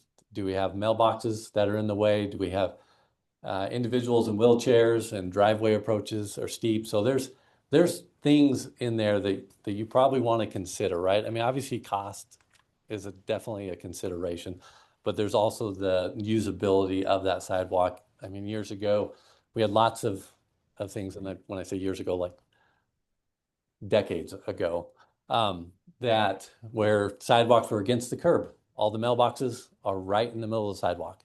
And so people getting around those mailboxes is very difficult, right? If you're in a wheelchair trying to get around, that doesn't work. And then if you have a steep driveway access approach and you're in a wheelchair, I would recommend if you ever have a chance, try it. I've done it. Just so they kind of give you a feel of what it's like to be in a wheelchair and trying to navigate that. So there are some things that you need to take into consideration as well, but obviously cost is one of those things. I'd like to, I'm sorry, I'd like to propose that we consider what our president suggested, that we eliminate 7 South for now. Let's worry about it later on again, and maybe even as we look at the dream, and then sharpen our pencil on the other 3 areas, and then come back and then just take a look at it and go from there. So, yes, Mayor, if I Spencer, go ahead. could quickly. Again, I think there's been some definitions thrown out and the ways that we describe this as a tax. I think it's important to note for the record that, again, anything that's as unpopular as this has been challenged legally a number of times. And they've been challenged. They say, hey, this is a illegal tax. The court doesn't, there's long held precedent that's been challenged over and over, and the standing with the Idaho Supreme Court is this is not deemed or designated a tax. The word that they use, the term that they use is a special benefit, which when we say that out loud, some of them say, oh, really, a special benefit? Now, it was mentioned in some of the public comment where they said, hey, this is hitting me on 2 spots because I'm going to have to pay this. And then because it adds value to my property, I'm going to have to pay the added property tax. Again, the court, their interpretation and how they've looked at it is that value is being added to your property. So it is a special benefit to your property and equity that then the owner assumes. And so that's the holding from a tax. So when we refer to it as a tax, again, we can talk about a levy override, which would increase taxes. But again, this isn't a tax that we are assessing. The legal term is a special benefit to their property. Thank you. Thank you for that clarification. Appreciate that. Mayor, one Yes, last comment. Erickson and then Johnson. So I agree that maybe we need to look at removing 7th South from 12th West to the 20, reevaluate that, knowing that's probably going to come back up. That road needs to be fixed. I walked down it. I definitely seen that we definitely need to do something about it. Understanding that the value is very, very heavy on those citizens. But I also think we need to let our committee that we developed finally to work on this next year. Hopefully next year or before that, they come up with better ideas, better ways that we maybe can address that can solve a lot of this. But I think we got to give that committee some time frame. It's been 3 weeks or 2 weeks. That's not long enough. We got to give them some time to relook at other cities, other ways they do it, and address that. But I agree that we got to move on some of this, but 7th South probably could wait. Okay, Councilmember Johnson. My comment goes back to why I brought up that policy, because I think we should be careful in our language, because it's not that the streets are going to turn to ruin because we are paying for the streets. That was the only reason I wanted to clarify that, is that the residents are not paying for the streets, the city's paying for the streets. And so even if we didn't make them pay for their new sidewalk, we could still do the streets. I'm not saying that's the smartest move. I was just clarifying that it's not that the streets will turn to ruin, because we as a city are paying for those streets with our tax dollars. And then I did want to point out that some of the other bills are high. Like I can see one that's 21,000 on Ash Avenue. And so some of those other streets, I am happy with the idea of waiting on the one, but some of the others are high. I just want to point that out. Yeah, there are some large lots on Ash as well. Yeah.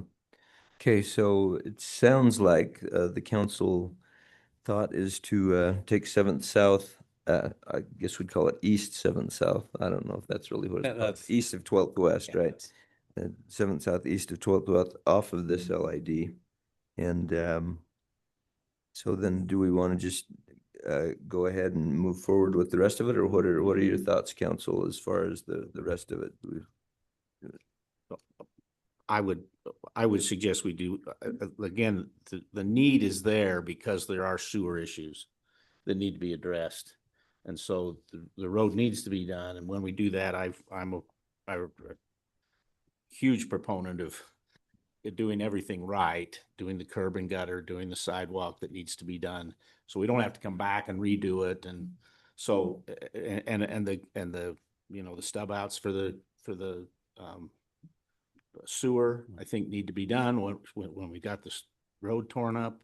So my thought is the three others, because of the need for the poor roads and the sewer and issues with drainage particularly on Birch, I think we should go ahead with the other three, in my opinion. Okay. Is that the general consensus, Councilmember I just TJ? have a clarification. So if we pass those, if we do the LAD for those three, but we keep talking about going back and sharpening our pencils and all that, how does that work? And if does my question make sense? Like, because that seems to be a consensus, but I'm not sure how that works if we approve it. So some of that, I'll just take a stab at it. Is some of that revolves around just the council, right? So at the end, the council will set the interest rate that goes with that. So obviously, Matt would recommend and say, here's what we think that interest rate, right? And council would adopt that interest rate. Same on some of these other fees, right? They could be recommended. Right now, these are all estimates. Okay. So we want to make sure everyone knows that these are estimates. We don't have official bids. So when hopefully the bid bids would process come in comes up, lower. then- Yeah. Okay. So that's something that can be taken into consideration with council, I believe, at a later date, as far as what those fees, just like we look at those interest rates, those that choose to pay it over a 10-year period with those interest rates. And just a quick clarification, the reason why, because, you know, I've obviously heard some criticism. The reason why the city charges interest is because these are funds that the city has saved for other projects or things that are off in the future that we're using to help out the homeowner, and we would be earning interest on those funds. That's the reasoning why, just to make sure I understand it correctly and that maybe others can understand. Yeah, let me address that. And then the interest rate. So when you guys changed the policy last time, so about a year ago, you know, finance tries to keep track internally of what these decisions are. And you had basically said, have the interest rate go down to 3.5%. And so internally, we wrote up a policy that says that would be the rate. And that's much lower than what it had been. It had been between 5.5% to 6% even on the most recent ones before that. And then what was your other question? Excuse me. The money we Yeah, loan. the reason that I remember understanding as to why we were charging interest is because we could have that money in the bank or in investments and earning money for the city's future projects. Yeah, and there's a couple reasons. One, we don't have an endless amount of money. And so if we didn't have enough money internally to do it, we would actually have to sell warrants and bonds and you would not get 3.5% interest. You would probably be getting more in the market, right? 5 to 6.5%. And so what we did is we felt like there needs to be some interest because we want to incentivize people to pay it off so that there's other money available to continue to offer that at that lower rate. And so that was part of it. And then internally, the policy is if there is any money left at the end, which you'd be surprised, we've closed out, I think, 2 this year. There was a total of like 15,000, if I remember right, left. We split it. Half goes to streets, half goes to the general fund. And so, I mean, it's not typically as big a number as you think. But anyways, yeah, because a lot of people honestly pay it off. And then a lot of people, they don't go the full 10 years because people make decisions to refinance their house, for example, right? As interest rates drop, a lot of people refinance their house and they'll just include it. Or they move. And when they move, the title companies require it to just be paid off as part of the transaction. So. Okay, thank you for that clarification. I appreciate it. Okay, all right. Yeah, thank Could I you. say one Good. more thing? Yes. Go.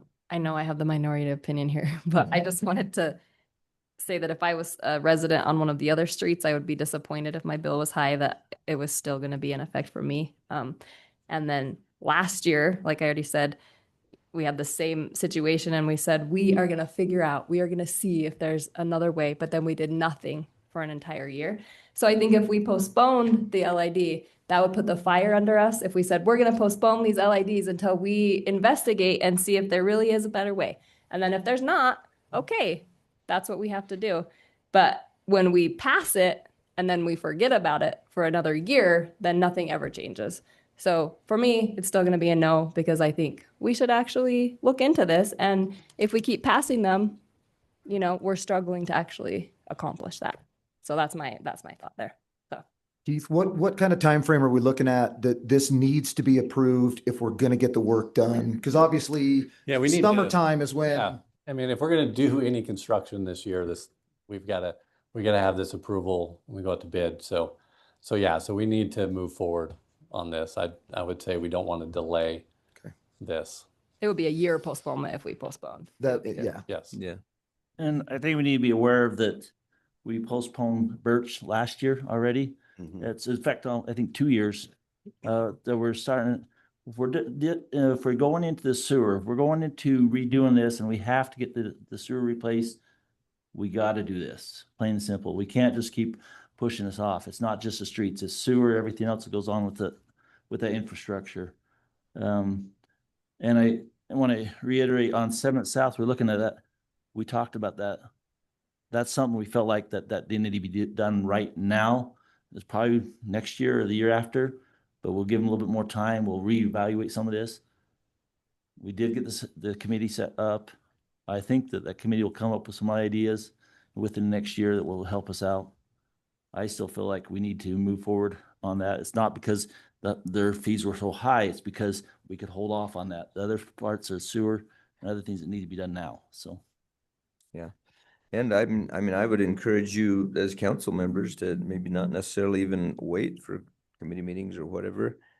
Investigate whatever you can find out on your own too. I mean, that's really what the committee is going to have to do, is just try to dig in and look at what other cities do. And I think what we'll find out is they've either got enough money in their general fund because they collect more, or they pass a levy. And maybe that's maybe that's what we look at. Say, okay, are people tired enough of LIDs that they would be willing to vote for a streets bond to be able to pay for it? That would probably be, my guess is that would probably be the solution that we would come up with. I'm not saying that's the only thing, but that would probably be, that's a lot of people have suggested, let's have everybody citywide pay for it instead of just the people that are, that are being affected by it. So I think that's probably one of the main ideas that will come up, but there may be others. I have actually been looking myself. I've looked online, I've looked in some magazines and read some articles about the way some other cities do it. And I haven't really seen anything that is much better, to be honest with you, but yeah. Are you ready for a motion? I am, yes. Yeah. I will move that we go forward with local improvement District 54, excluding 7th South from 12th West to Highway 20. And with the caveat that we will look at the administrative fees and the sewer fees. Was it the sewer Sewer connection? connection fee. But whatever we can do to minimize the cost to the homeowner. But move forward as stated this time. That's my motion. Different. So which one is it 54 or 55? This paper says 55, this paper says 54. Yeah, we got two different numbers. Well, whichever one it is. Sorry, 55. Okay, 55. Is it 5? Okay, so it's written wrong on Sorry, here. thanks for clarifying Okay. that. No, that's okay. It's good to have the right number there. That's a good catch. Okay, so there's a motion on the table. Is there a second to that motion? I second that, like, according as it's been suggested. As suggested by Council President Erickson. All right. So there's a motion and a second. Is there any further discussion on the motion before we vote? Hearing none, all in favor? Aye. Aye. Any opposed? No. Okay, that motion carries 5-1. So we will go ahead and move forward with this. And as Keith said, these are estimates. Hopefully, as in the past, most of them come in lower than what they're estimated on here. That's not always the case, but it has often been the case. So we always hope for that. Okay, thank you very much. Thank you all for your input. We appreciate it. Thank you for the discussion. That's been a good discussion. And I think we're gonna move forward and try to do what we can to figure out a better way. It's actually kind of a difficult problem. So, but we will tackle it the best we can. Okay. Question? Yes, you sure may. You had mentioned. Sorry, can I ask you to come to the mic just because we can't hear you for our recording if you're out there? Yeah. You had mentioned that laying down a road, you expect it to last 50 years and so that. No. Let me clarify that. I do not expect it to last 50 years. Okay. Fortunately, that's our life cycles. So generally on a road, street reconstruction, your general rule of thumb is you look at a 20-year life cycle. Okay. With a street. Okay. We have to routinely push ours 50 years because of the budget that we have for Right. street reconstruction. So, but like if this comes up next year or in 2 years or whenever, I mean, it's gonna come, it's looming. You're wanting to put the sewer, which none of us need, and then a brand new road. And so we have to pay our part on that. And then let's say my septic fails in 7 years, I have to pay again to hook into it Yeah, so you would pay a and tear up connection. the road?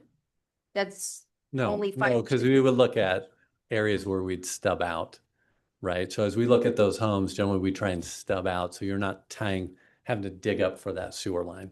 okay. So yeah, so we try and plan ahead. No, that's a good question. Yeah. So we try and plan ahead, and depending on what's happening, we try and look to say, okay, where do we need to put stub outs in? So that way at a future date, when it does need to be tied into from the homeowner, the connection. It's already there. But there are some fees that go with connecting into the sewer because there's costs that go with that. Yes. No, what I had heard you talk about that other place where they had the reconnection and you didn't want them digging up the road. And I'm like, Yeah. well, if they put the sewer there Yeah. and I'm not using it and I need it in 3 or 4 years, I'm going to be digging up the road. So, okay. That's a No, good thank you. question. Thanks for clarifying that. Good question. Good question. Thank you for clarifying that. Okay. All right, let us move on to, let's see, where are we? Item number 6. Mayor? Yeah, oh, yes. I think this would be a great project citizen research. Yeah. For Good. some of our students to jump on and see what they can do. So- I just created one on this last week, and their conclusion was the only way is to put it on the ballot and try to get the levy override vote so that we can increase property tax. And maybe we want to do that. I mean, I'm Those interesting ideas. That'd be good to have because, we always say, well, it didn't. Oh, absolutely. I can talk to you. You know, things are, yeah, I mean, because then we'd know. I'm okay with that. And Well, who knows, maybe people are sick enough that they They don't increase. Okay, Increase. all right, let's continue on. Thank you all for your attendance here. We're not done, but you don't have to stay for the rest if you don't want to. So item number 6 on the agenda is our time for public comment. If there's anyone who stuck around long enough that would like to make comments about something that is not on the agenda tonight, this is your time. So is there anyone that would like to make any comments at this time? You know, you guys voted that. All right, seeing none, then we will move on to item number 7, which is our committee reports. So let's go ahead and let's just start down here on the far right with Councilmember Erickson for our committee reports, please. I'm gonna be really fast because Okay. my high school one, the board meeting will be next week. It was gonna be tomorrow night, but they canceled until next week. And my other ones were canceled. The airport board and the golf was moved to next month. Okay, thank you. Councilmember Johnson. So for Parks, Rec and Trails, they have boys basketball, women's volleyball is going on right now. John says they're doing really well. There's a disc golf tournament on March 14th. If anyone wants to participate in that, they still have space for that. The grand opening of the ice rink was on Monday. I missed it because I was out of town, but John said it was pretty decently attended. And then this is more of just an FYI. I spoke to John about the ice rink. He says that the rec department is feeling like they're struggling to keep up with managing it right now. And so coming before us in the next few weeks is going to be more of a discussion on that. There's been talk of hiring a private company to manage it. There's been talk of needing another full-time employee. So I think that we should all be, just thinking about this as an FYI so that we're prepared when that discussion comes up. Yeah. Yeah, and just to add to that, Councilmember Johnson, we did have a company. I've run into these folks at the National League of Cities conferences several times, and they're a company that manages a lot of different facilities all around the country, and so they came and looked at our facility and were there for the grand opening, and then we met with them at length yesterday, and they're going to put together a proposal for us that we will bring to you to take a look at and see if that's something that we might want to consider. So, and they'll fill you in. It'll be a full presentation at that time. So, yeah. And then our LID committee did meet the one time, and if there are any residents out there listening that want to be on that committee, I feel like we could benefit from having a few more residents since we're pretty low on numbers. On the LID committee, Mhm. yeah. And there's yeah. a form that they could fill out if they are interested. Okay, yeah, yeah. There is. We're not exclusive. If anyone else would like to be on it and help us to try to find a better way, we're certainly open to that. So, okay, all right. You done, Councilmember Johnson? Everything okay, Councilmember Tejan? The grants committee did not meet this last month, but we will be meeting again at the end of this month. The mayor's youth, they met and they made Valentines for the members of the homestead, and then they went over and they did a Valentine party there. The ADA Oversight Board, we are also looking for members to join that board. So if you know anybody who is interested in being on that, please reach out. The Historical Preservation Committee, we met yesterday. They are looking into helping find out information for the pump house as well as the old seminary building. They also are getting ready to help with Founder's Day and they're going to be selling decals, vinyl decals that will go on windows of homes that say 50 years. So if your home survived the flood, you can buy this decal and put it in your window during this next summer when it's the Flood 50. So, and then we also met today with the Flood 50 committee and went over the budget and the different activities and for that. And we also met with America 250. We've been really busy. And we've been talking a lot about what that celebration will look like, and there'll be updates coming for that. Okay, great. Thank you very much.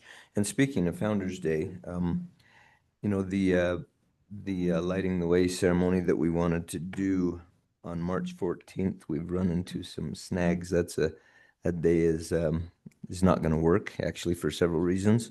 So we're rescheduling that for Tuesday, March the 10th. I know, hopefully that's gives enough time that if you're involved with, young men, young women or anything like that. What I'd really like to do is invite a lot of the youth groups to actually come to that and learn about Rexburg and the heritage. And I think it'd be a really good activity for them. So anyway, that'll be Tuesday, March 10th. We'll probably start at 7 p.m. You'll hear a little bit more about that. We're just kind of finalizing the details now. So Will that be at the theater? yeah, at the Romance Theater. Yes. Thank you. Okay, Council President Erickson. I don't have a lot to report. MEPI has not met since we've last reported. I was able to attend the open house for the skating rink. We've just got a great facility there that's, I think, is going to be a real great asset to the community. And well attended, lots of people there, and so I think it was a great event. Yeah. Yeah, they talked me into putting on a goalie suit and letting people shoot pucks at me, and worked out pretty good until I took one right there where the pad was a little thinner, and that hurt a little bit, but other than that, it worked out okay. Yeah, and I didn't realize we do have a local youth hockey team. Yeah, we I didn't do. realize that, so Yep. I think that'll grow. Yeah, as the night went on, it got more crowded, and yeah, there were a couple hundred people crammed in there, so it was a good event. Okay, Councilmember Reeser. Yeah, the Legacy Flight Museum, we haven't met for quite some time, so nothing to report there. I've also got the new assignment also with the Mayor's Youth Advisory, so I'm happy to meet with you guys. I know some of the kids. When do you guys meet, just so I know? The Thursday, second and second. fourth. Yeah, second and fourth Thursday at 4 Thursday at 4 o'clock. o'clock in this room. I just come when told. Here? Yeah. I'm Second and fourth Thursday at I'm 4? pretty sure. Let me check fast. Yeah, that's right. All right. And then the only other thing I've got is, it doesn't have anything to do with my committee responsibilities, but Project Citizen season is over for a few weeks.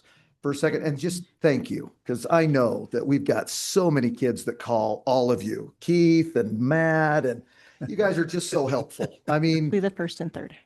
is it the first and third? Okay. First and third. But you guys are just so helpful, and these kids are just starting to figure out how to interact with adults when it comes to real world things like this. And so to have nice, happy people who are willing to spend a little time and a little effort to tell them what's what, it really matters. It really helps. And so I try to take the heat off you guys as much as possible. And I'm taking most of the interview a local government official thing. We just do that in my room now. So hopefully that's gone down a little. But the other stuff, I keep telling them, I don't think I've ever given them your numbers, you two, but I certainly throw your name around a lot. And just thank you to all the city workers that field those calls and field those questions. It is extremely helpful, and the kids have a good experience. It's terrifying, but they have a good experience when they interact with city employees and elected officials. So thank you for Madison High School. One thing I will say is the one I attended, I don't know, 3 or 4 of them, and they were very well done this year. I think even better than some years. They had information factual and correct, and yeah, I was pretty impressed with them. They did a good job. Yeah, sometimes they can really dig in and Yeah. do a great job. So Right. Okay. Thank you, Councilmember Riggins. Yeah, we met, Rexburg, the urban renewal met today. A lot of stuff going on. The Rexburg Historical Society met with us. They're really concerned about the destruction of the seminary building that's on the property that's being purchased. And so ideas were thrown out. We'll see what happens there. They approved an to put out an RFP for the school district property that will close on April 31st. I think it is April 30th, whatever it is, April 30th. And so that'll go out. And then let's see, we're still working on the feasibility study for the West Highway District that would be on the west side of Highway 20 there. We thought we'd have some information today, but we didn't. Yeah, other than that, just waiting for a lot of answers so that we can figure out what we're going to be doing with that property and the property that the agency owns in the downtown area. Okay, all right. Thank you, Councilmember Riggins. Appreciate that. Thank you, all of you, for the work you do on your committees. I know that's important. Okay, let's go ahead and move to item number 8, which is our staff reports. We'll start with our finance report with our CFO, Mr. Matt Nielsen.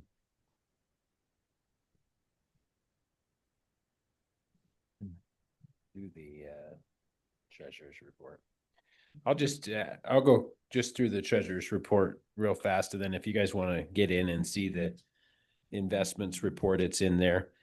So really nothing really stood out that I feel like I need to spend too much time on, but we're about 4 months through the fiscal year, so about 33.3% would be your budget through that, and we've actually spent about 17%. And so that's kind of where we're at. I'm really, we're still closing out the fire. In fact, we just processed, hopefully the last couple funds, close those out this month in February. So other than that, unless you've got specific questions, I probably won't spend too much time on this. Anybody have any specific questions about budget report? Okay. Mr. Mayor, sorry, just quick one question. How are we doing with the fire department deal? Is that kind of worked its way through already? Yeah, I feel like it is. We charged them a little bit of an overhead for the first quarter, and Corey and Troyce actually came over and met with me last week on that, and I explained, why there was still costs continuing and why some of them will continue. And I think they felt pretty good about the conversation after they left, and it sounds like we'll get that paid. They'll get their bill paid, and we'll pay them to close out some of those funds. And so, but yeah, other than that, I haven't heard a whole lot. Maybe the mayor's heard more where he's on that board. No, I haven't heard any negative comments or anything. So Well, there will still be some in the budget cycle. There'll still be something we need to look at as far as the fire department. Yeah. So what will happen is right now, what we do is we have a fund transfer from Fund 01 that goes into Fund 17. Instead of a fund transfer, it actually will be a contribution made towards the joint venture. And I've already created new accounts for that. And so I'll go through that with you. And then I actually did write up a recommendation for a new budget process. Not saying that's finished, but it's a budget process that I actually reviewed it with the county, with Kim Muir, and then we provided that. I went through it with Corey and Troyce last week and basically asked that it be put on their agenda as something to discuss, and then maybe even do an amendment to the agreement until we can get a new agreement. And really the approach on that is that as they go through the budget process, they'll bring in, what their recommendations are through that board meeting process. And then it would actually go back to the 3 respective governing boards, so the city council being one of those. And then we would be able to tell them, what we can afford in terms of dollar increase or percentage increase, and go back and say, hey, we can't quite afford all this. Maybe we can do a 5%. Rework your budget to keep it within those targeted amounts, if that makes sense. Okay. And so, yeah. Okay. All right. Let me go to the next item. There's a lot to talk about here. So this is the budget calendar. And so I'm already started on the fiscal year 27 budget as of last week. And so I'm working through the capital improvement plans, getting ready to send those out to departments. And what happens is they actually send back their capital improvement recommendations for 5 years. And so we're trying to look 5 years ahead, right, as we do that. And then we incorporate, of course, just the next year's request into the fiscal year 27. But having that 5-year look's just important because it helps me to look at the savings, like how's it going to be funded? How do we finance it? How do we raise the money for it? Those kind of things. And then I'm also asking them if they have any new personnel requests that they have to get those back to me along with the capital improvement plans by March 13th. Couple things that I want to talk about in yellow are kind of the main things. So that top one says we actually need to set a public hearing date. We actually have until April 30th. You have to notify the clerk. Looking at the calendar, I felt like July 15th would be the best date for that. So that's your second meeting in July. We did this same thing last year, and I actually think it was quite helpful because we used to do it the first one in July, and it's just really difficult because we don't have oftentimes all of our revenue forecasting back. And usually who we're waiting from is the state. We're waiting for the state property tax and road amounts. And so anyways, if you guys, and just jump in if you have questions. And then the other thing is, and I sent this out to Council Member Eric Erickson. We're wondering if you guys are good with doing the drive around on April 10th, starting at 9 a.m. You know, we can look at other dates, but that was the date we wanted to throw out to you. That's like spring break. Is that Spring break starts the 13th, so some people might, I don't know. I don't know our plans yet. Yeah. That just is a consideration, Can we because I do it a know, week later, 17th to the 10th? well, the 17th is spring break too. Then what do you, Yeah. spring break begins on that Monday? It starts the 13th. The 13th to the 17th, 13th so of, the weekends, it starts the afternoon, 10th, spring break. from Oh, Monday it's the to 13th through 17th. I see. Do you guys want to do it on Friday, or do you want to do a different day? I mean, do you want to do it? That is best for me. Fridays are best. Yeah. I mean, you can do it as early as you want. I mean, you can even do April 3rd if that's works for you.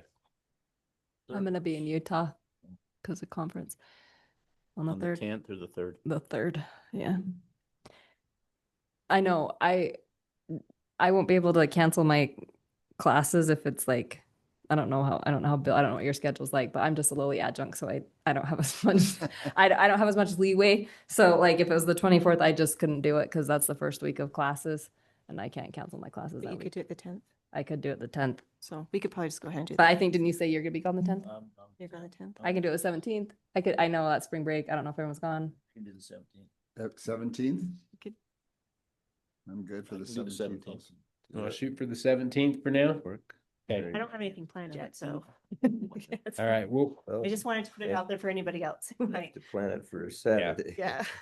Okay, well, should we plan on the 17th then? We always go Yeah. somewhere, Justin.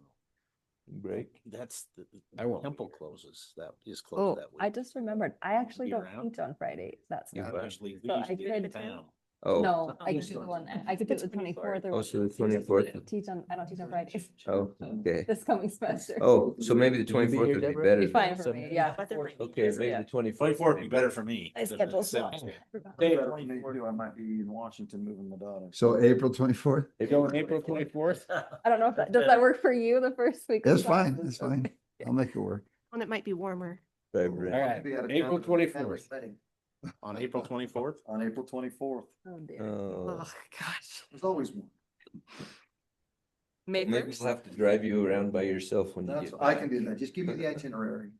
Okay, So you want to shoot for 24th for now? probably better. It seems like that's what worked for the majority, Okay. so. All right. It's gonna be always hard to match everybody's schedule, so. And if you've got some ideas and thoughts about what you'd like to see, where you'd like to go, let me know and we'll, I've got a few ideas, but if you got some ideas and thoughts, let me know. Okay, let me talk about the next item, which is the cost of living. But before I jump into that, a couple of things, especially for new council members. As you look at the general fund is hands down by far the hardest to balance. It always is every year. It has the most demands on it. And one thing that we had after COVID, you would think after COVID that your reserves would have dropped, but they actually went up substantially because of all the federal grants that came in. And so just to give you kind of an idea of what is happening to that reserve, our policy is to try to keep that reserve in between 25 and 33% in the general fund. In 2023, it went to 44%, mostly because of those COVID grants, which was great. It allowed us to do a lot of projects. 2024, it dropped to 30%. 2025, it dropped to 29%. 2026, we set a budget that will drop it all the way down to 22%. And I will just tell you, looking at forecasting sales tax and other things, I think it's just going to keep dropping. I think so too. And so I think that budgeting in the next 5 years is going to be far more difficult than the last 5 years. And so that is just something to keep in mind. And the other thing is you have to look at some of the rising costs, right? And so one of those is you look at just the cost of living, and I'll just show you this real quick. So our policy that we've adopted, honestly, since I've worked here, so even before 2007, that shows on this chart, has been that we use an index to determine the cost of living adjustment for wages. We have changed the index, a little bit over the years, and I have that noted on the far right. But for the last 6 or 7 years, we've been using what we call the West Region Consumer Price Index. So from January to January, that index changed 2.73%. If you look at the prior years, the year prior, so the current year, fiscal year 26, it was 2.42. Before that was 3.33, and then you can see those COVID years were huge, 6.28 and 7.74. So the good news is it's gotten back more to what's average or normal. And so you can see the 10-year average is about 2.7, or sorry, go down a little, Deborah, I can't quite see it, 2.86. And so it's a little bit below that 10-year average. Go down a little more and let me just kind of show the financial impact. So using the fiscal year 26 wages, you can see that those come out to about $12.6 million that the city pays. So if we were to adopt that 2.73, you're looking at a total increase of $344,000 in wage cost. In the general fund, which accounts for about 60% of that, that's about $205,000. And so, when you're looking at, what's the dollar amount impacts, this is really the best way that I've been able to kind of show you that. And so that gives you an idea. And so what I'm looking for is your comfort level in me doing the payroll budget process utilizing that COLA amount, the 2.73. Help me understand that. When you said increase if adopted recommended by COLA and then increase in general fund, I don't understand those two numbers. Okay, so you're talking the 205, 274. So all I'm doing is the general fund paid wages using the fiscal year 26 budget is 7.5 million. I'm timesing that by 0.0273. Oh, are you saying what's the difference between the 344? Yeah, why? That's your total. That's your total. You have budgets outside of the general fund, so that includes streets, water, wastewater, etc. General fund would just be police and fire, basically, right? No, it's a lot more than that. It's so the total of 12.6 million is citywide. That's every budget. Right. The general fund is, if you think of general fund, I can name them in order. I got them memorized. So you got building maintenance, you got HR, you got legal, you got economic development, finance. I can keep going if you want. Parks. Yeah, but I think what we're getting at is the 344 is the increase in the total labor rates, and the 205 is just the increase in the ones that come out of the general. That's correct. Yeah. So there's $5 million that's not paid out of the general fund. Correct. Some Yeah. the The different. some other, I don't know where it comes from. Yeah. Comes out of Rate. so you'd have building, water, Okay. street, all your public Sorry. works. Yeah, I'm with you now. okay. So can just a question? So you're just again multiplying the 2.73%, right? So that number actually, that 344,000 actually is higher because your FICA goes up and right? Yeah, I mean, yeah. So you'll have some increases in the benefit side as well. Right. So this is just wages. That's correct. yeah. So that number, I mean, that number exists. Yeah. Yeah. And it's when I go through the payroll budgeting process, it will account for that in Okay. the benefits. Yep. Okay. Okay. So go back to the calendar for a minute. Sorry, I'm hitting a lot of items here. So the other two things that are kind of a big deal is Percy. This one's a positive, I would say. So Percy actually did quite well last year. I thought I had the report here, but I'm not sure where it's at. But anyways, they did quite well. And so they were going to do rate increases. And they were going to do that in July of 2026. And they have pushed those back to 2027. And so as you think about fiscal year 27, we'll have July, August, September in that mix. And so I will have to show a little increase for those 4 months in the payroll budget process. So keep that in mind. Now, hopefully they'll defer them again. But to give you an idea, at the end of 2025, their funding ratio was 90.6%. In 2022, it was 82.66%. And so it's improved, right? And that's because return on investments has been quite good the last 18 months. So anyways, that one's important for you to understand because that is a pretty big benefit expense when those go up. It's an increase to the employee and it's also an increase to the departments or the employer. The other thing that is a really big deal is the payroll budgeting process for health insurance. And I sent you guys probably more than you wanted to see. I sent you kind of that big spreadsheet that kind of goes through and forecasts this. But I'm just going to kind of give you high level. I probably won't even drill down into it for you unless you have specific questions. But I want you to be aware we've been meeting with our broker about every 2 to 3 months. The city of Rexburg has had terrible experience the last 12 months plus, mostly due to dependents, just large claimants.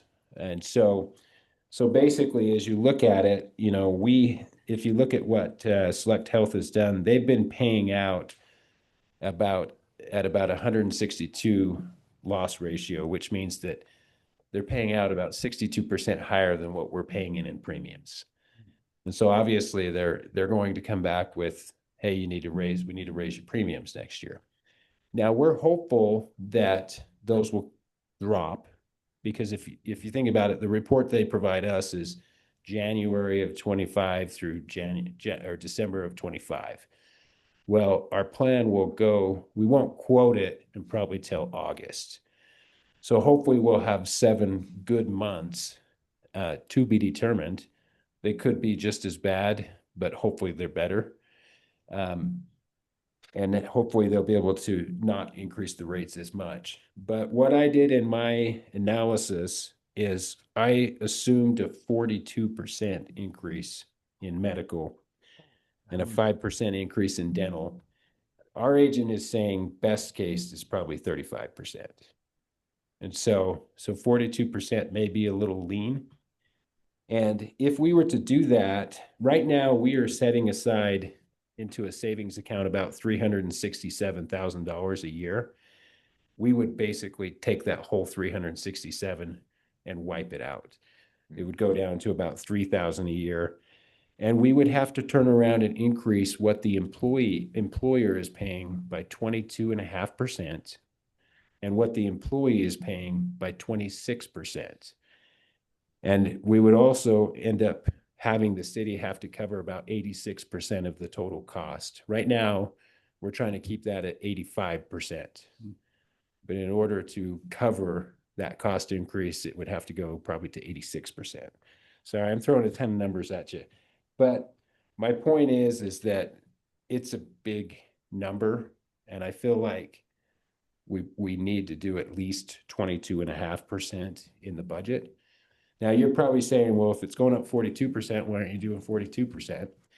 And we don't have to do that because not everything in the plan is going up, just the health insurance.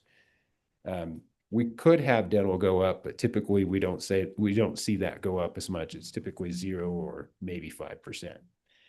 And then we're not increasing some other things like the HRA contribution. And so that stays flat. So anyways, I guess my point is that I want to make sure that you're comfortable knowing that I'm going to have to put a 22.5% increase, which is a lot of money. I mean, you put that in terms of dollars, it's about $671,000 citywide. Having a 26% increase to the employee, I mean, that's going to impact them greatly, but because they're only paying for 14% of the total bill, it's about $122,000 that they're picking up. And so when you think about it, that's almost $800,000 additional dollars we would be putting into it. Plus, we're not setting aside money anymore. So we would have to cover about $1.1 million in increases if it goes up 42%. So anyways, I want you to be aware. We probably won't have a lot of options, to be quite frank. We've looked at some of the groups. I tried to join some of the groups like AAA, and we did that. I think it was either last year or the year before, and they were like, give us 5 years and we'll look at you again. And so it's been really difficult. Had we went self-funded last year, it would have been a really poor decision.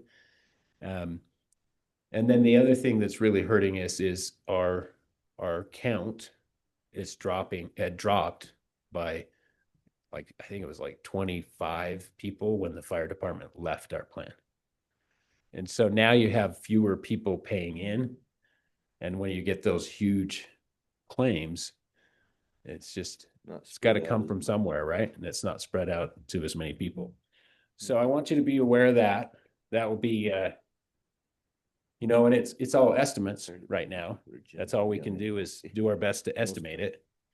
But I know it's going to be very significant. Every day. Yeah. So, sorry, that's not the best story to be telling, but I want you to be well aware of that. Okay. And then the other thing is, I think I heard from all of you but one on the department meetings, but we're looking at, hopefully I can get everybody accommodated May 11th through 20th. I'll do my very best. And what we do on those, we make those. Interrupt. Am I the one that didn't? Because I don't know if I got that email. I wasn't going to call you out, but yeah, you are.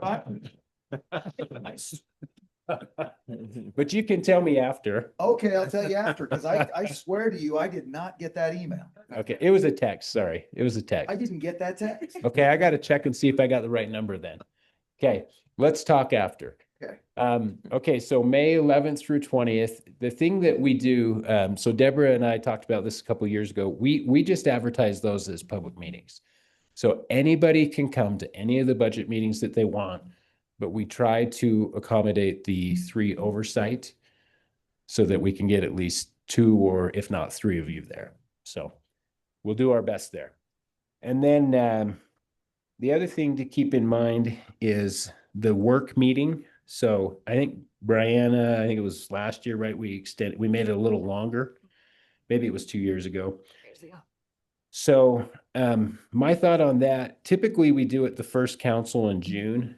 I would actually prefer that you do it on June 17th, but the problem we've had in the past is that AIC conference. But I looked and it showed 10th through 12th. So I think we're good. If you guys are good, I'd rather do it on June 17th. 10th through 12th? Yeah, because I show AIC June 10th through 12th. Is it usually at the end of the week? It shows it at the end It's of the usually week. kind of like 18, 19, something like that. Yeah. They said they were changing it last year. Oh, did To they? not be over Juneteenth. Oh. Yeah. Oh, that's right. Yeah, they did talk about that. which is way better for me. So if you guys are good with it, I'd like to do the 4:30, June 17th as your budget work meeting Instead of June 3rd, instead of June 3rd. I'll be out of town. Would you be able to join remotely? Probably not. I think I'll be in Lithuania. Oh, yeah. So, I mean, it's up to you guys. I can try to do it on the 3rd. I just, a lot of times I don't have we're making more estimates the sooner we do it. And so if we could do it the 17th, that would be my recommendation, but it's up to you guys. I'm good with the 17th. Sorry, Dave. Not about anybody else. Yeah, and I can send you the whole packet as well. So, okay, and then I think I will actually be gone on the 3rd. Actually, or I'll just be coming home on the 3rd, so. okay.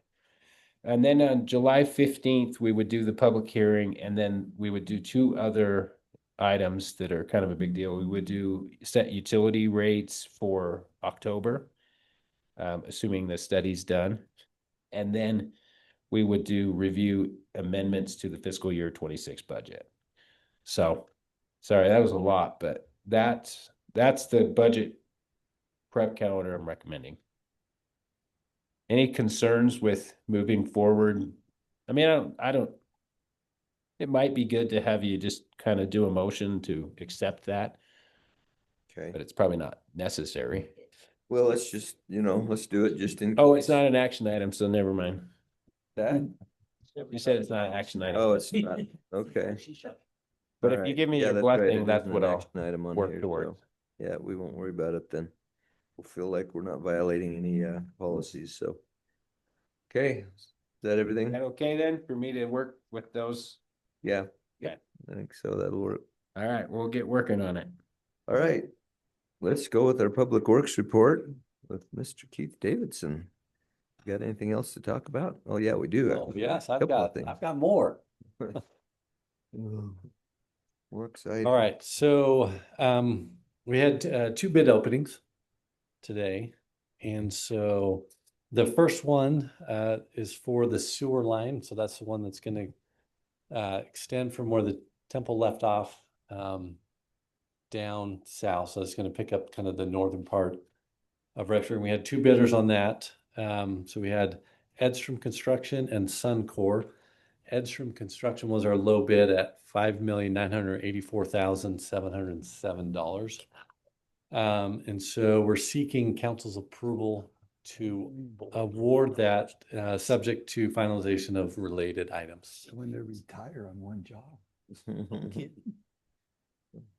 You typically have that kind of difference in bids? That's kind of. It can be, especially on these sewer type bids, and we had a very similar discrepancy on the one to Sugar City. So, yeah, Holy just cow. depends on how they I see think it. sometimes it, they're really busy and they just throw in a big number and figure if they get it, they'll figure out a way to get it done. But luckily, we've got a lot of experience with Edstrom's. They've done a lot for us, and so Yep. we feel pretty confident in the bids that we get from them. So that's good. So anyway, I would entertain a motion to approve this bid amount. Is there anyone that would make that motion?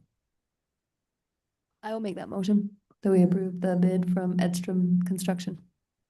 Okay, thank you.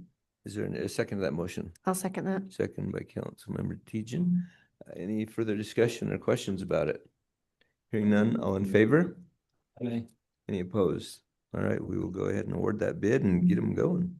And the second bid that we had is for painting of the elevated water tower. So it's been about 20 years since we've repainted that. We did have 3 bidders on that. The low bid is Viking Painting LLC. So you can see this bid was a lot tighter than the other bid. So this is a very tight bid between those 2 bidders, but we did some checking and we feel comfortable with Viking Painting to that. So we're seeking council approval to award that Okay, contract. is there a motion to approve to award this bid? Mr. Mayor, I move that we approve Viking Painting LLC for the elevated water tank painting. All right, thank you. Is there a second to that motion? Second by Councilmember Riggins. Any further questions or discussion? Which water tank is this? The elevated one. So up on the hill. Thank you. On the leg. Okay, all right. This Is it going to be the just same check. design? Just curious. Yeah, Showed up. yeah, same design. We won't That would be do well. the old city seal that's on it. We're just gonna say Rexburg. Just say it. Yep. It's gonna say, yeah. At least that's how we Leave fit it State out. Ferris Now, off of it. if you've got different ideas, you can let me know. We can see what that cost would look like. Yeah. But for now, it's just similar colors, white on top, Rexburg. Okay, all right, thank you. Let's see, did we vote? No, we need to vote on that motion. All in favor? Aye. Aye. Any opposed? All right, we will get the water tank painted. All right. Mr. Mayor, Yes. just a question for Keith. Huh? When do you expect that sewer project to be completed? Probably we've given them 200 days on that, but with groundwater coming in the summertime, we anticipate a summertime shutdown. So we would anticipate going into 2027 with that project. Okay, does it have to go really deep? Do they have to, is it Yeah, gonna be a 30 really deep? feet. Yeah, so we got some deep sections. We're picking up a large area. I mean, what we try and do is with our lift stations, try and pick up as big an area as we can with those to a degree. Just because if we have fewer lift stations that can handle a bigger area, it's better on our maintenance side. So.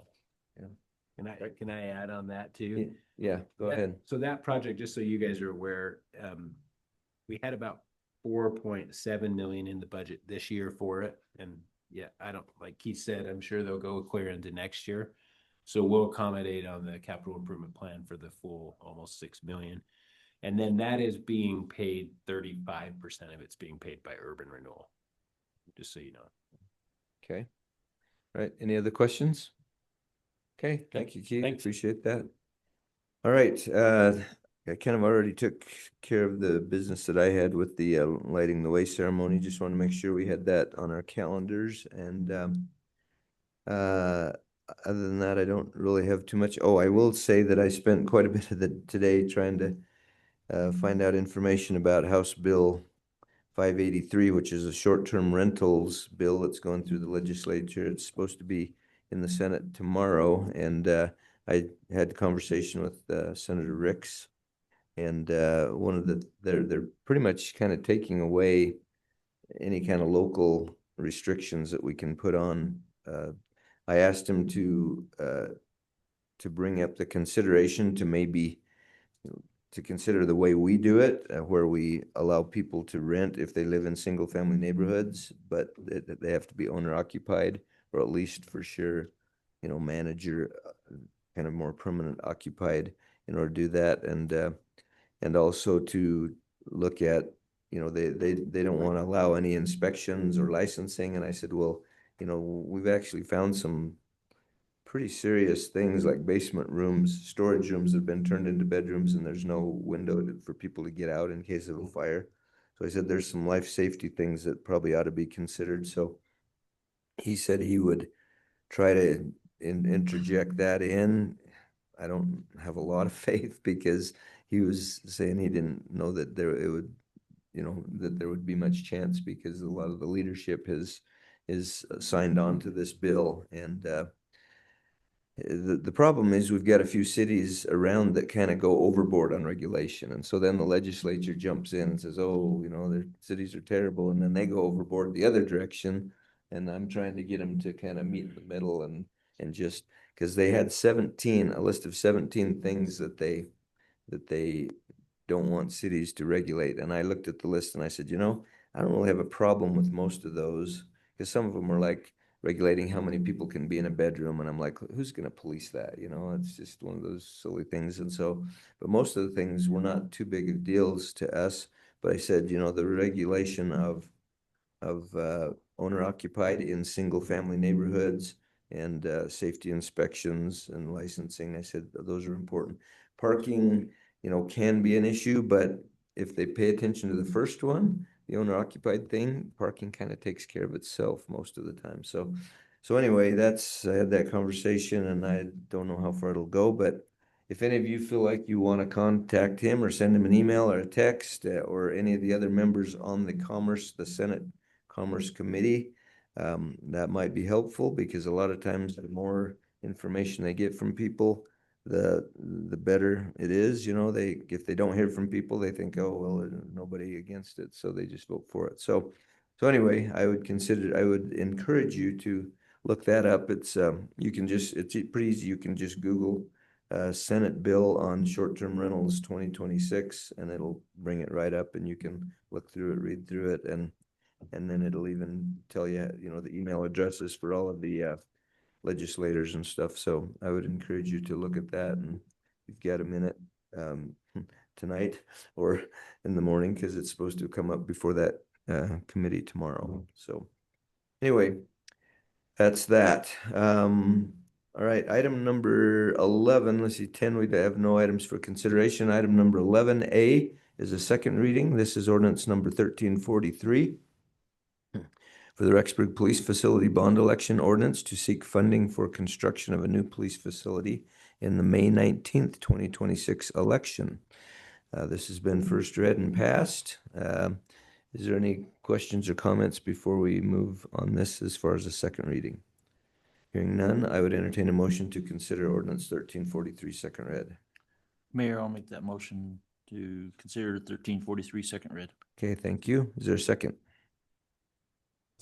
Second by Councilmember, is that Riggins? Okay, down there. Okay, thank you. All in favor? Aye. Any opposed? All right, we will consider ordinance 1343 second read. Item B is a third reading, ordinance number 1342, the zone change from rural residential 1 to low density residential 3 and medium density residential 2 and regional business center zones at approximately 801 South 12th West. This is a third reading. Do I hear or is there any discussion before we move forward on this item? Hearing none, I would entertain a motion to consider ordinance 1341 third read. 42. Well, I'll make that motion that we consider ordinance number 1342. Oh, 42. I'm sorry. Yeah, you're right. 1342 third read. Numbers are mixed up. Okay, thank you. Is there a second to that motion? I'll second. Seconded by Councilmember Colin Erickson. Any further discussion? Hearing none, all in favor? Aye. Okay, we will consider, any opposed? Sorry. No. Okay. All right, we will consider ordinance 1342 third read.